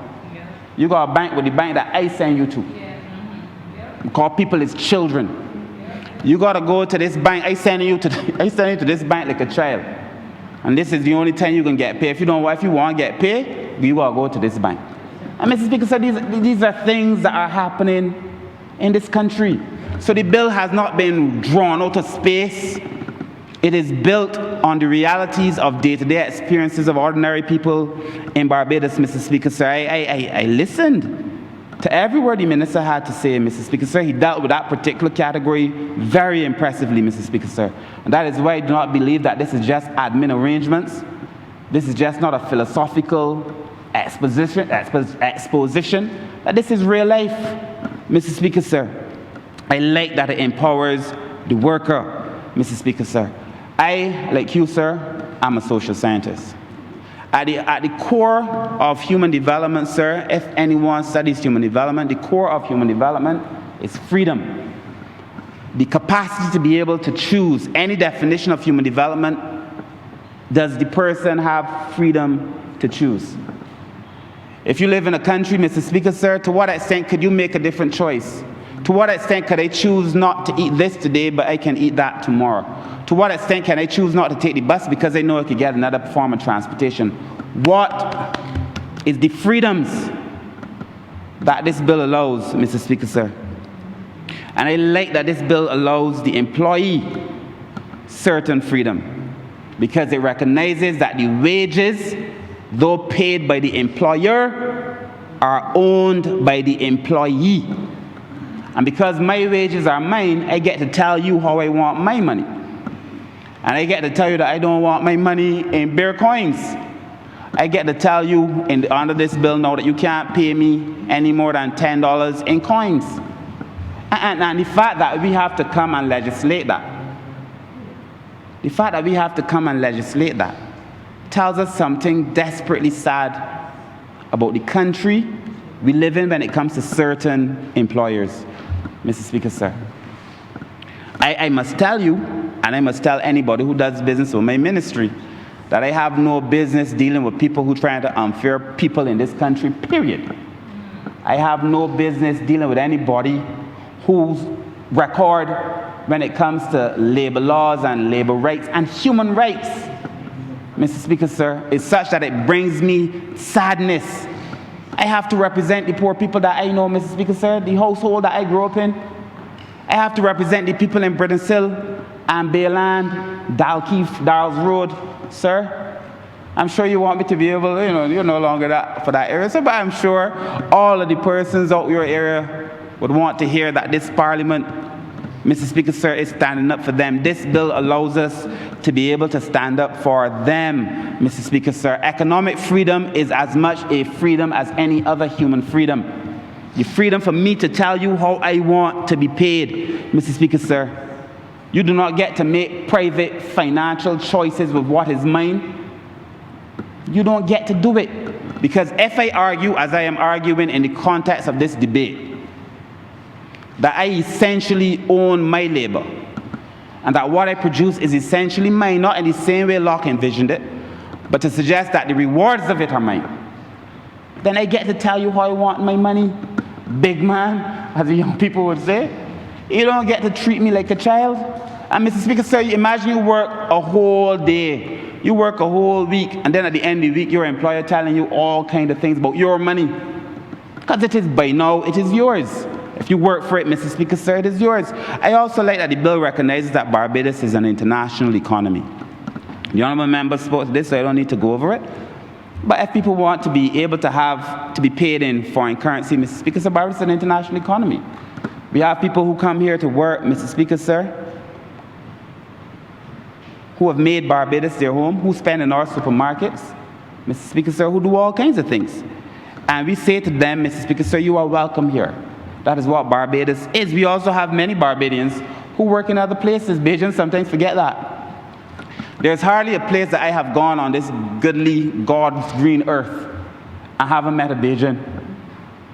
And in most of those places, not only have I met Bajans, I've met Barbadians doing amazing things. You walking down the street, you in the supermarket, or as some Bajans would be in the store, trying to buy a pair of socks or something, and you could hear, man, like them there, so you hear a very strong Bajan accent coming through. Bajans are all over the world, Mr. Speaker, sir. And we live in an international economy. There's nothing wrong with protecting Barbados' reputation by allowing other persons to be able to work. And Mr. Speaker, sir, the part of this bill that I perhaps like the most is the part that deals with inclusion. I have had the privilege to lead in this parliament, sir, the bill that brought rights to persons with disabilities. I believe that every piece of legislation that we bring to this House should recognize persons with disabilities, sir, and allow that level of inclusion so that the dignity that this bill assigns to the average Barbadian is not denied to persons with disabilities. And again, we have to be explicit in it, because you would suggest something in the law, or you might have a suggestion in a conversation, and people deliberately leave it out. So I like that this bill provides. It says, I think that, in my own words, that persons with disabilities receive notices in a form that they can readily receive and understand. And that is so important, Mr. Speaker, sir. Because, my mother used to say to me, if I call for her and she don't answer me, then we ain't had no conversation. Or if I shout again outside, but she didn't respond, she never gave me permission to go outside. Because at the end of the day, sir, if you don't understand it, you just talking. And people would like to say, but I say so. What's the point in saying stuff the person can't hear? You understand, Mr. Speaker? So we have to be able to put these bills in a way that the average person can understand, but the accessibility that is built into this bill is not charity. Like any other worker, if you have worked, sir, it is yours. It is your right, Mr. Speaker, sir, and this bill allows us to be able to recognize it as much as that, sir. We must prepare for tomorrow. Work has changed. Technology has changed, sir, and we have to change with it, Mr. Speaker, sir. And I always, as I did a few minutes ago, I always ask myself, if we were to bring back the greatest, Earl Barrow and Tom Adams and them, and we put them now in the chair, Mr. Speaker, sir, skilled as they are, it would take them a long time to come to terms with Barbadian society. The world has changed. The world has changed so much. But I believe the greatest homage that we can pay to the leaders of the past is not to dwell on the things that they did, sir, but to build on the things that they did. And I thank the Honourable Member for St. Peter for bringing a bill that allows us to build on the work that was done, sir, by those in the past, Mr. Speaker, sir. Locke reminded us that people own their labor. In a modern workforce, sir, people own their labor. The way I see it, the employer is purchasing that labor from you. You offer your services, sir, they pay you for it, they're purchasing your labor. But they do not get to make any decisions about it after that. We come to terms in the workforce, I got to get to work for 8, I get to work for 8. You ask me to have an hour lunch, I take an hour lunch. I do the things that we agree upon, Mr. Speaker, sir, but after that you owe me. And you are to pay me. And you are to pay me on time. And the idea is, sir, that you have to deduct my wages according to how you and I come to terms. The Honourable Member for St. Peter, in his come to Jesus moment, when he was at that time an accountant, when he said he confessed that he took out the wages and then he was man enough to go and apologize, Mr. Speaker, sir, that is who he is. And, the Honourable Member for St. Peter, when I listen to him speak, he's one of the most decent human beings that I know. And I know when he brings a bill before this House, that those are not just words from his mouth, but that is really the manifestation of his heart. Because I know him as a very good man, Mr. Speaker, sir. But not everybody, like the Honourable Member for St. Peter, There's some people who you got to go and protest and beg and plead and plead. You know, you give a worker an overpay. Most people don't even know if they get overpay. A man just be so happy to see a little money on the account. Or if you owe people and you put too much money on my account, but if I owe the bank $600 and I only got $200, the bank will only take $200. But if I owe the bank $600 and you put $600 on my account, the bank can take it all and then tell me in the next month that I got to pay back you and the bank too. But Mr. Speaker, sir, it's not the worker's fault. And so this idea that you're going to do deductions is fine, it is fair, but that you have to come to terms with some way or you're going to be able to do these deductions. You take out $1,000 1 month out of a man's salary. Mr. Speaker, how are they going to live? How are they going to eat? Mr. Speaker, so this bill is really essentially about fairness. If you want to do it, let's come to terms. The bill requires some consent, Mr. Speaker. So most employers and employees will be best suited if the organizations built trust, if the organizations had fairness and transparency. You know, most of the problems that we have in organizations, Mr. Speaker, is because people don't trust their employers. And in some cases, the employers don't trust the employees. So you have a relationship that is essentially built on tensions.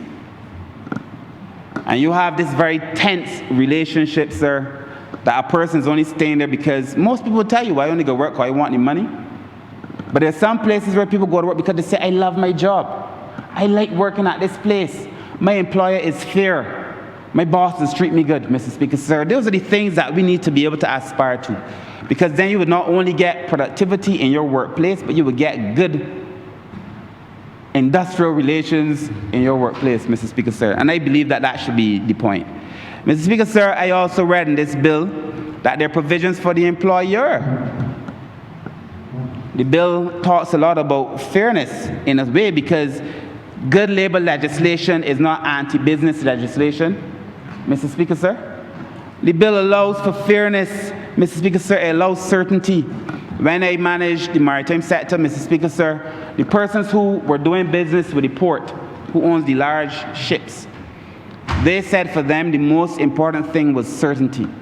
Let us agree on these terms, and we are going to abide by these terms. Where there is no kind of guidelines, no signposts to allow people to navigate where they are going, it allows for all kinds of confusion. Mr. Speaker, sir, this bill allows certainty. It recognizes that an employer could pay by mistake. Sometimes he could overpay. The bill allows that, Mr. Speaker, sir. It allows the overpayments to be managed through a lawful process.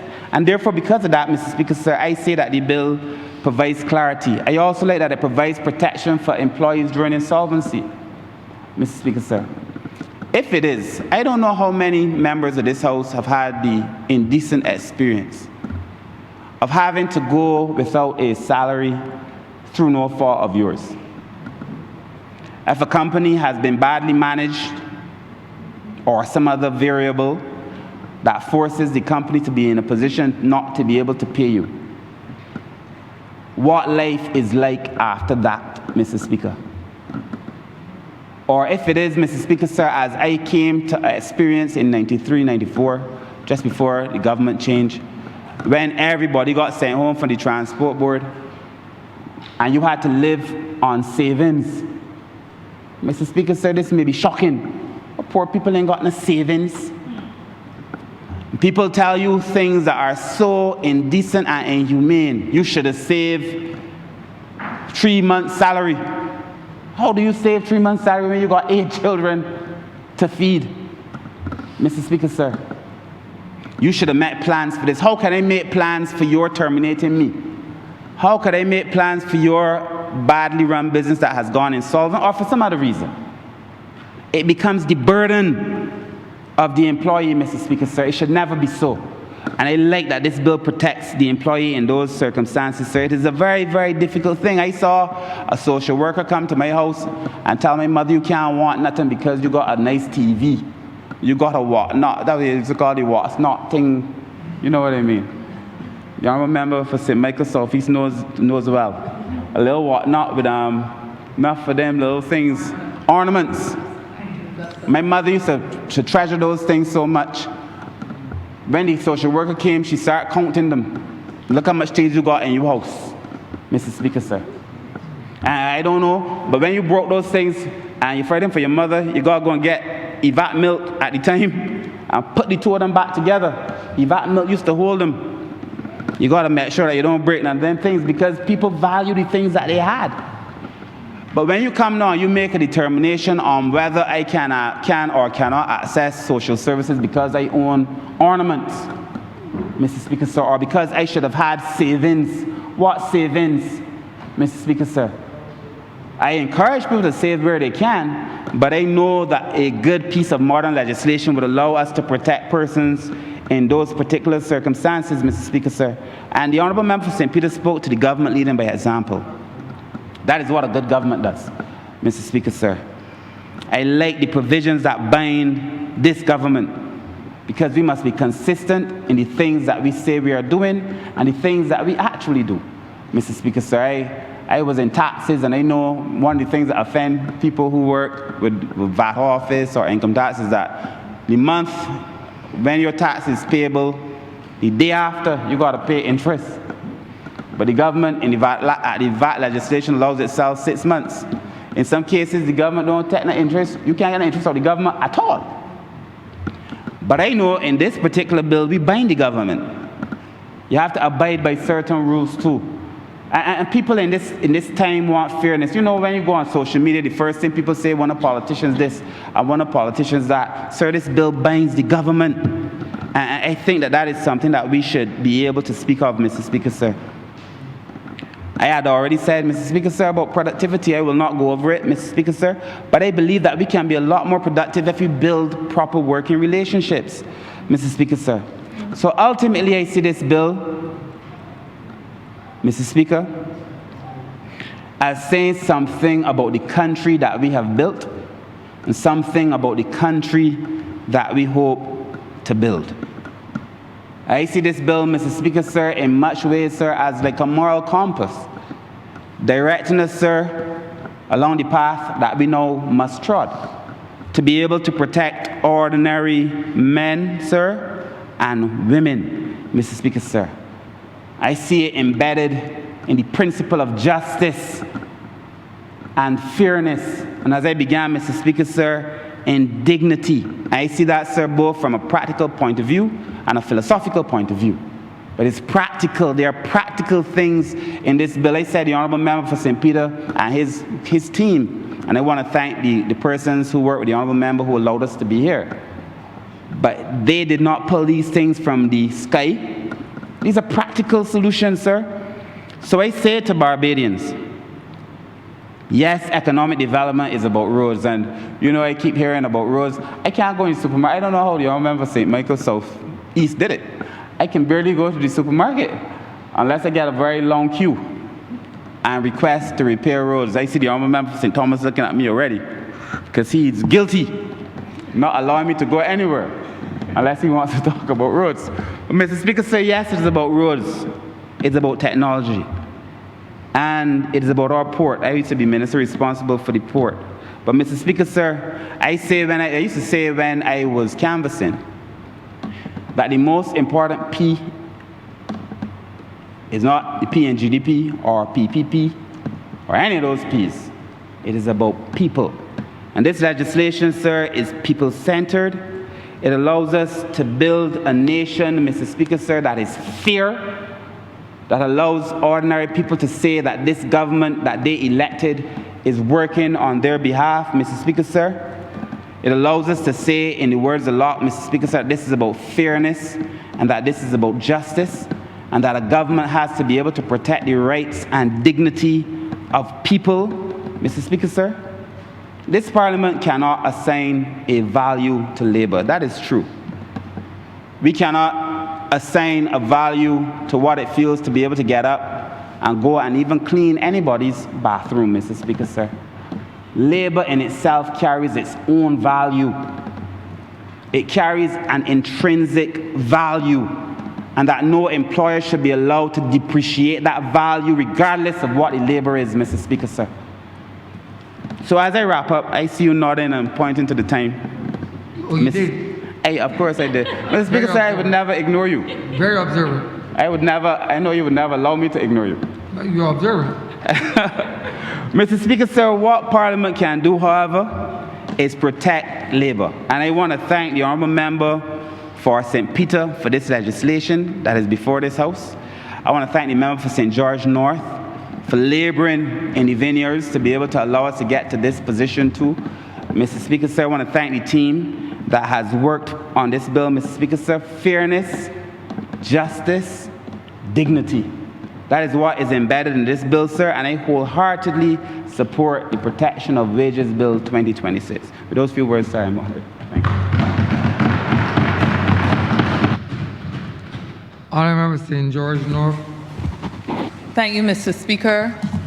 I rise today, along with my other colleagues, to add to this debate and to place on record my professional position on the Protection of Wages Bill 2026, a bill which we have heard from the Honourable Member for St. Peter aims to modernize a framework that has been largely untouched since 1951 and to bring Barbados closer to the international labour standards, particularly ILO Convention 95 on the protection of wages and ILO Convention 173 on the protection of workers' claims in the event of insolvency. But as with all labour legislation, Mr. Speaker, the test is not simply whether legislation is modern. The test is whether it protects workers in real and practical ways and whether there is effective enforcement. It may come as a surprise to some, Mr. Speaker, that I have no intention to make reference to any company or any group of companies that wearing another hat I've had to speak to in the last few days. Because you see, Mr. Speaker, I am very satisfied that that matter is now in the hands of the authorities to bring the full weight of the law on that group of companies and any others who offend similarly. But Mr. Speaker, suffice it to say that we remain watchful, not given to theatrics, as some may suggest, regrettably, mainly old,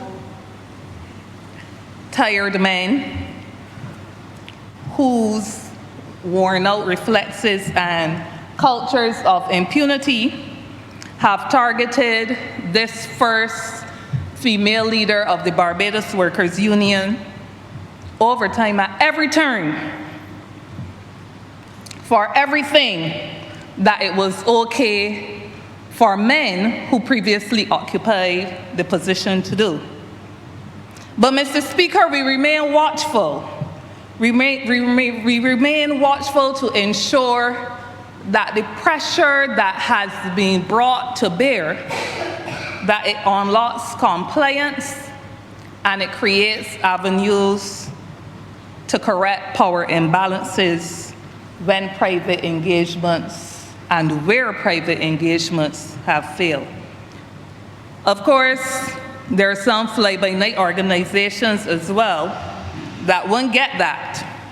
But the Barbados Workers' Union, that I am as proud to associate with as I am with this Parliament, continues to know how and when to play.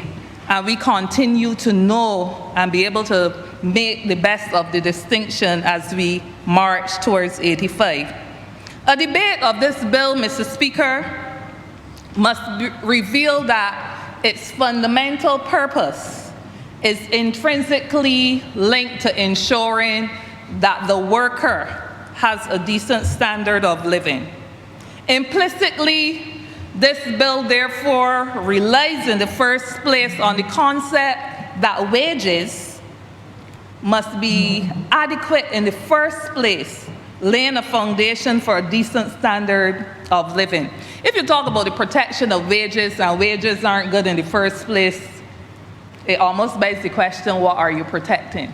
So we strive to make sure that wages in this country are decent, and we strive to ensure that there's a mechanism to protect wages towards guaranteeing a decent standard of living for workers in this country and for their families.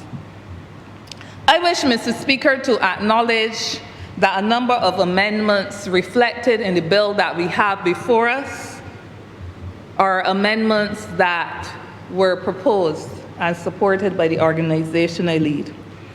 I am happy, therefore, to report that at Section 3.8, the bill has been amended so that when an employer changes the method of wage payment, the change must be imposed at no cost to the worker. And the Honourable Member for St. Peter, the Honourable colleague who just spoke, reflected on this. In other words, the bill now reflects that the employer shall ensure that the change is at no cost to the employee and does not impose a burden to the employee. This protects workers.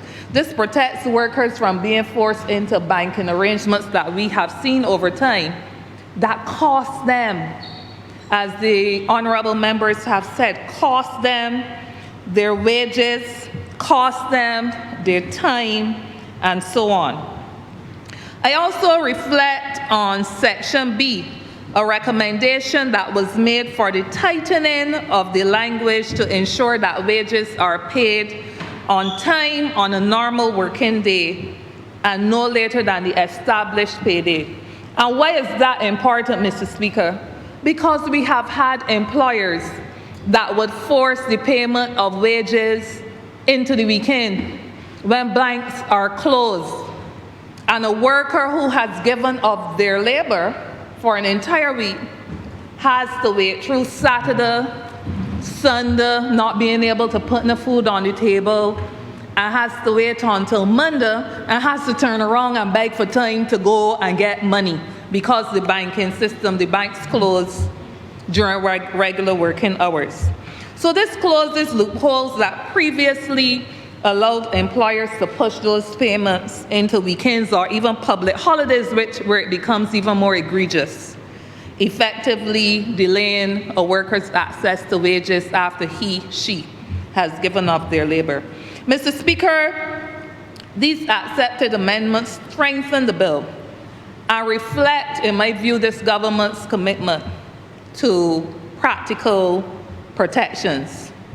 Mr. Speaker, we also welcome the fact that the bill before us, which we hope will soon be enacted, permits employers to make deductions for things like credit union payments, insurance, or loan repayments once there is a written assignment by the worker.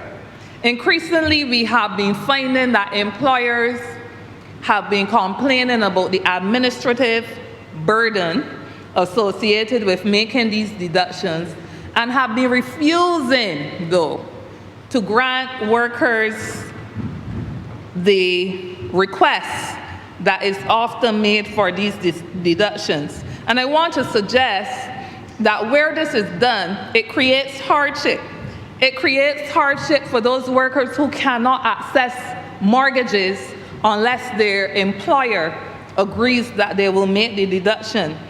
It creates hardship for workers who cannot maintain credit union commitments or insurance commitments because sometimes the employer who has started to make the deductions decides somewhere midstream that they're no longer doing it. And workers are being pushed into financial instability, therefore, through no fault of their own. This amendment or this change that we see reflected in the bill before us, therefore must be understood for what it is, a matter of financial inclusion and worker dignity. But Mr. Speaker, I now turn my attention, as it should come as no surprise to the Honourable Member for St. Peter, to those areas where some of the recommendations were not taken on board. And I would even like to say have not yet been taken on board. These, Mr. Speaker, in my view, are not minor issues. They go to the heart of fairness and predictability and worker security. I turn our attention to Section 14, recovery of overpayments. The bill allows employers to recover overpaid wages from any future wages, but it does not impose a time limit. So as it is written, what that suggests to me, and I'm not a lawyer, I wouldn't even say thankfully, but this means that an employer could recover an overpayment 5 years down the road, 10 years down the road, or 15 years later.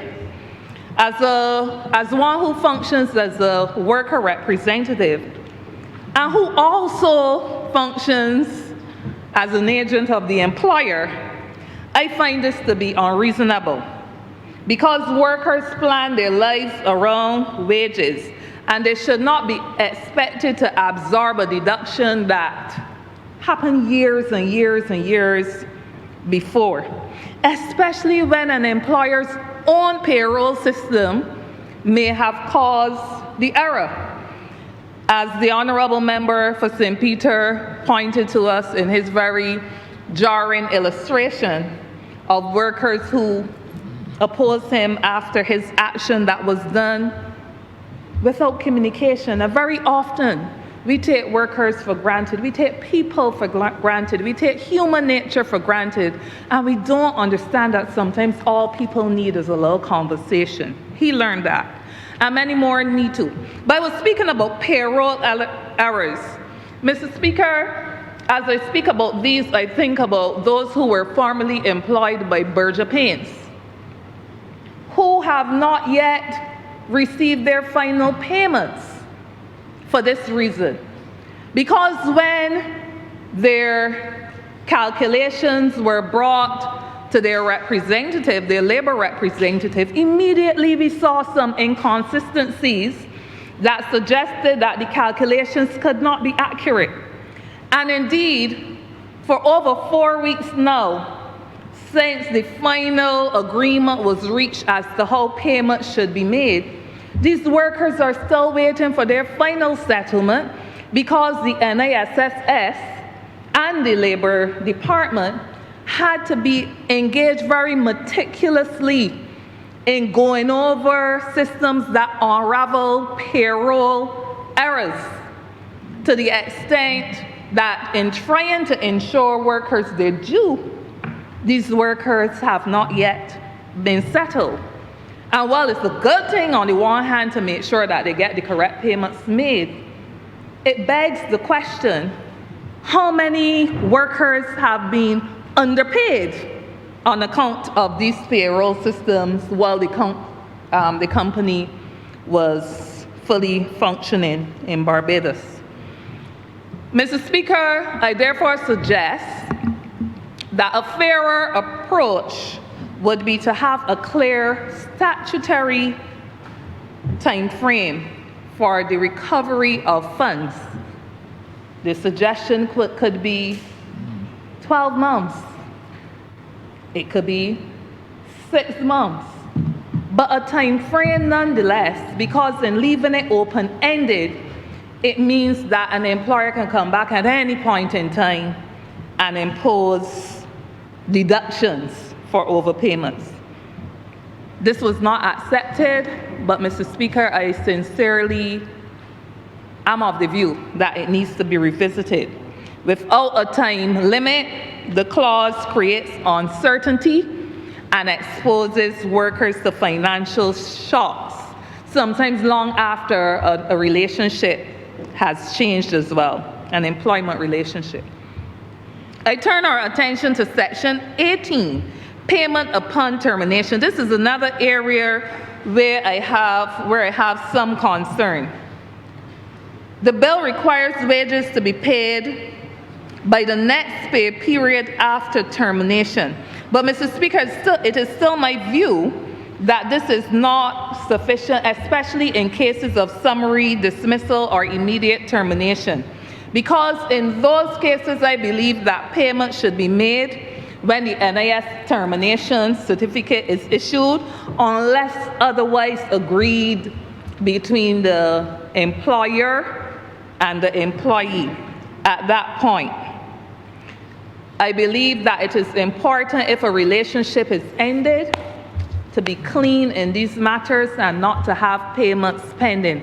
Likewise, I appreciate that systems, payroll systems, may not allow for certain things. But in my experience, Mr. Speaker, there are cases where you can do things manually. There are cases where you can override the system to allow for what I believe is immediate justice to be met. You don't want me no more, you're firing me, pay me everything and let me go on about my business one time and then.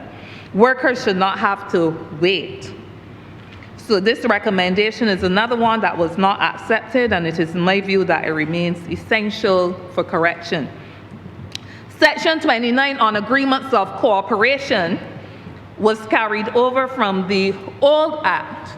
And like in the old Act, it will be problematic under this new legislation because it excludes persons working on the agreements of cooperation from the protections of the Act. In today's labor market, this can be abused if and where, as there is misclassification of workers in informal arrangements and in gig-type arrangements. Mr. Speaker, if a person is performing work under direction for remuneration, they should not be excluded from protection through the use of vague terminology. And it is regrettable that this was not clarified and addressed in the bill before us.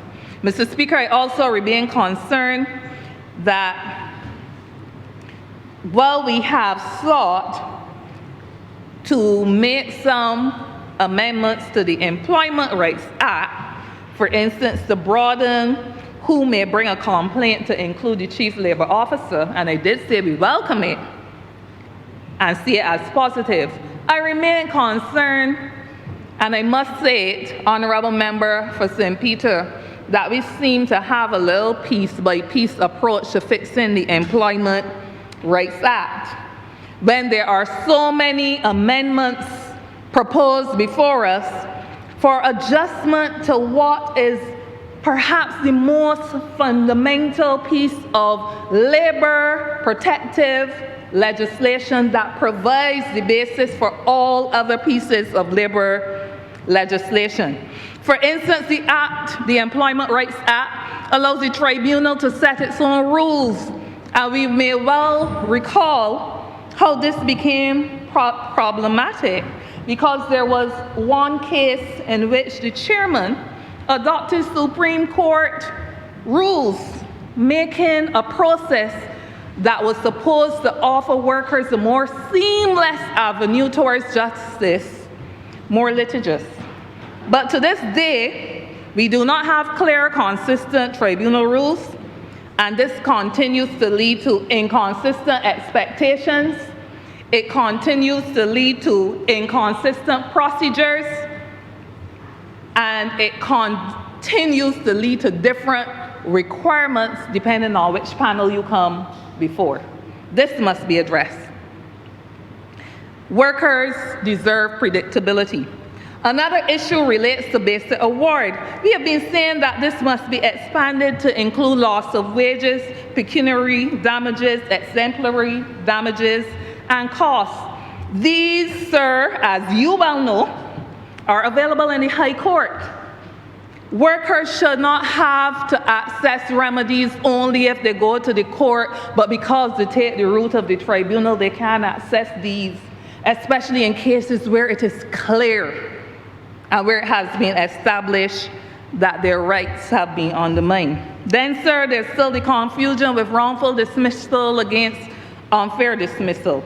There's still the confusion with enforcement of awards because the tribunal directs workers to the magistrate's court, but the magistrate's court does not manage an award above $10,000. So all of these are inconsistencies that inasmuch as we discuss protection of wages and a number of other pieces of legislation, if we don't fix these, while the grass is growing, the horse will continue to starve. Representation. Companies are increasingly arguing that, okay, a trade union can represent you, but only one person can enter the room. Now, trade union is not a person, unless it is a trade union posing to be a trade union. A trade union is an organization. And certainly, you will have in a formal structure membership engagement people, grievance people, you will have the negotiator, you will have your legal officer. So you will have a team. And there are too many companies that under the Employment Rights Act, and because the amendments have not been addressed, are not allowing for more persons. Sometimes they do it to attorneys too, you know, sir. So only one attorney can come in the room. certain attorneys? Certain attorneys that will allow it to happen. Those attorneys that might be green enough to allow it to happen.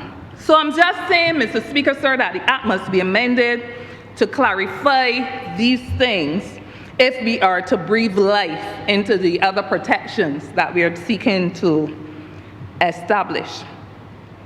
But it's not only in the Employment Rights Act, and I'm talking about the linkages, so it's a connect. It is also with the Minimum Wages Act and the Minimum Wage Order. Right now, Mr. Speaker, you will recall I said at the beginning that this Protection of Wages Act, intrinsically it depends on other pieces to give it effect, because you protect that which you want to preserve, which is good. So as it relates to the minimum wage, there is a company right now, I won't call the company's name, but the acronym is BEC, and I don't refer to the Barbados Employers Confederation. So if you know it, you know it. But with that company, there is a glaring and jarring misinterpretation of the minimum wages legislation, because that company seeks to impose commissions as part of the minimum wage. In other words, the minimum wage is $10.71, and that company is saying it's okay for us to pay a basic wage of $9, and the rest of it is made up by commissions. Now, clearly, when we look at Section 8.2 of the Minimum Wages Act, it is clear to anyone that that was not the interpretation, or could not be the interpretation by the letter of the law or the spirit. The spirit of a minimum wage is to establish the basic, that wage against which a person can go to a credit union or a bank and borrow. If the basic wage component is only $9, it means that effectively you have undermined the minimum wage by saying to the bank and saying to that worker that your mortgage, your loan can only be based on what we can guarantee, which is $9. So these are things, and that is before the Labor Department right now, and has been before the Labor Department for almost a year. And these are things that we need to close on. Again, I said it's not theatrics, Mr. Speaker, but when you try to deal with these things behind closed doors and you can't make progress, it is only a matter of time before things go spill out, and you have to use other avenues available to get redress to the problems. Mr. Speaker, effective enforcement requires that we do not allow matters to drag. We are familiar with the saying, justice delayed is justice denied. So I hope that in the same way that there's urgency now to make sure that barracks get licensed and health and safety conditions get cleaned up and so on, that a matter like this will also get some attention.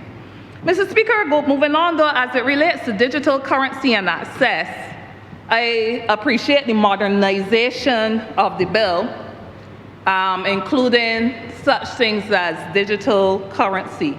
And I will only say this, that we must ensure that we don't move too far ahead with digital wage payments ahead of people who don't understand it. And on this note, I speak not about enforcement, but I speak about education, making sure that people are brought along. Even recently, we have introduced BIMPay, and there are a lot of people, especially older people, that are saying, not me, but I'm able for nobody to steal my money, something that is supposed to make life easier because people don't understand it. People will suspect it, and we can't blame them when they suspect it, because what you don't know, you don't know, and what you don't know causes confusion.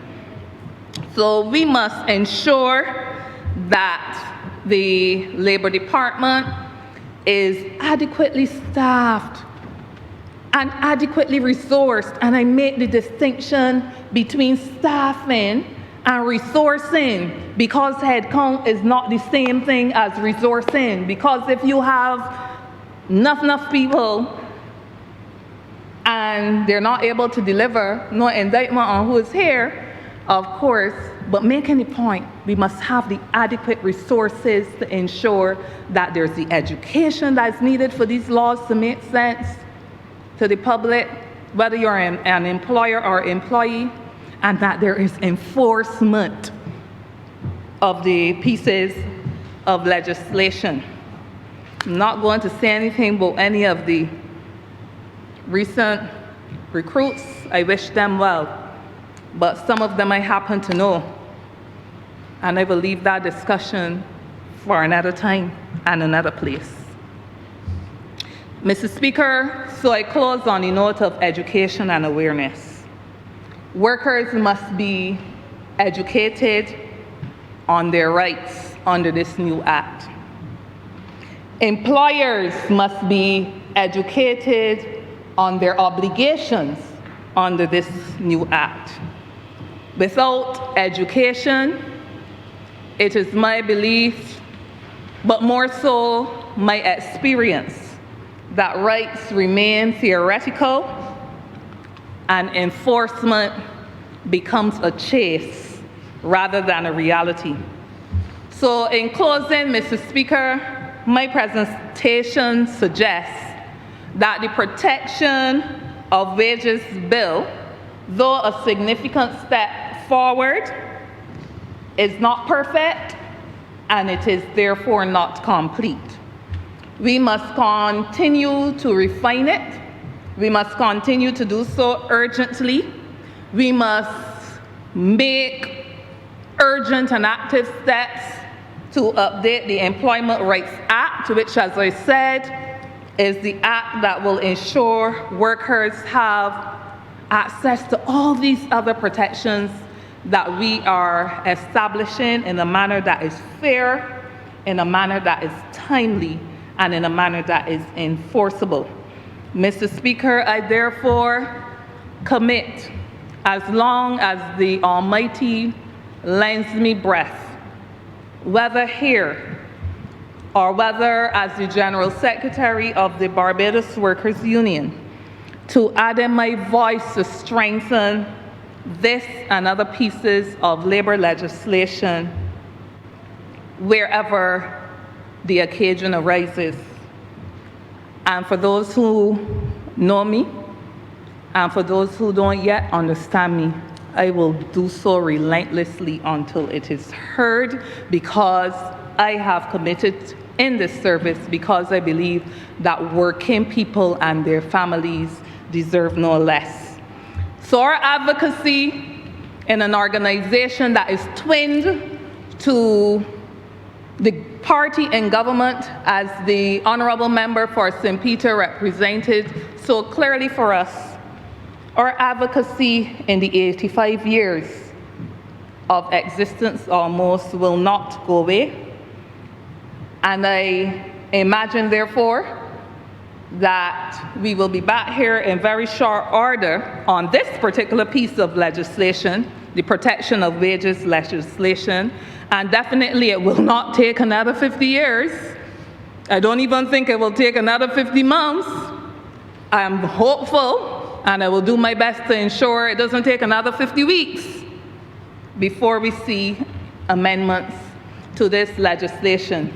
Because like my colleague who spoke just before me, labor legislation or pieces of legislation must be dynamic for the times. And if we pass a piece today and it's still not good enough, we don't expect perfection, so we will not stop it.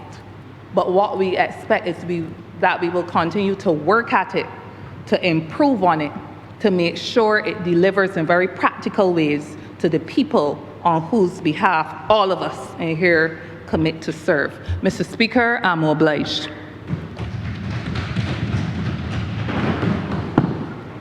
Thank you, Mr. Speaker. I beg to move the suspension of the House until 3 p.m. The question is that this honorable chairman be suspended until 3 p.m. All those honorable members in favor, please say aye. Those against, please say no. Meeting, yes, have it. This honorable chamber stands suspended until 3 p.m.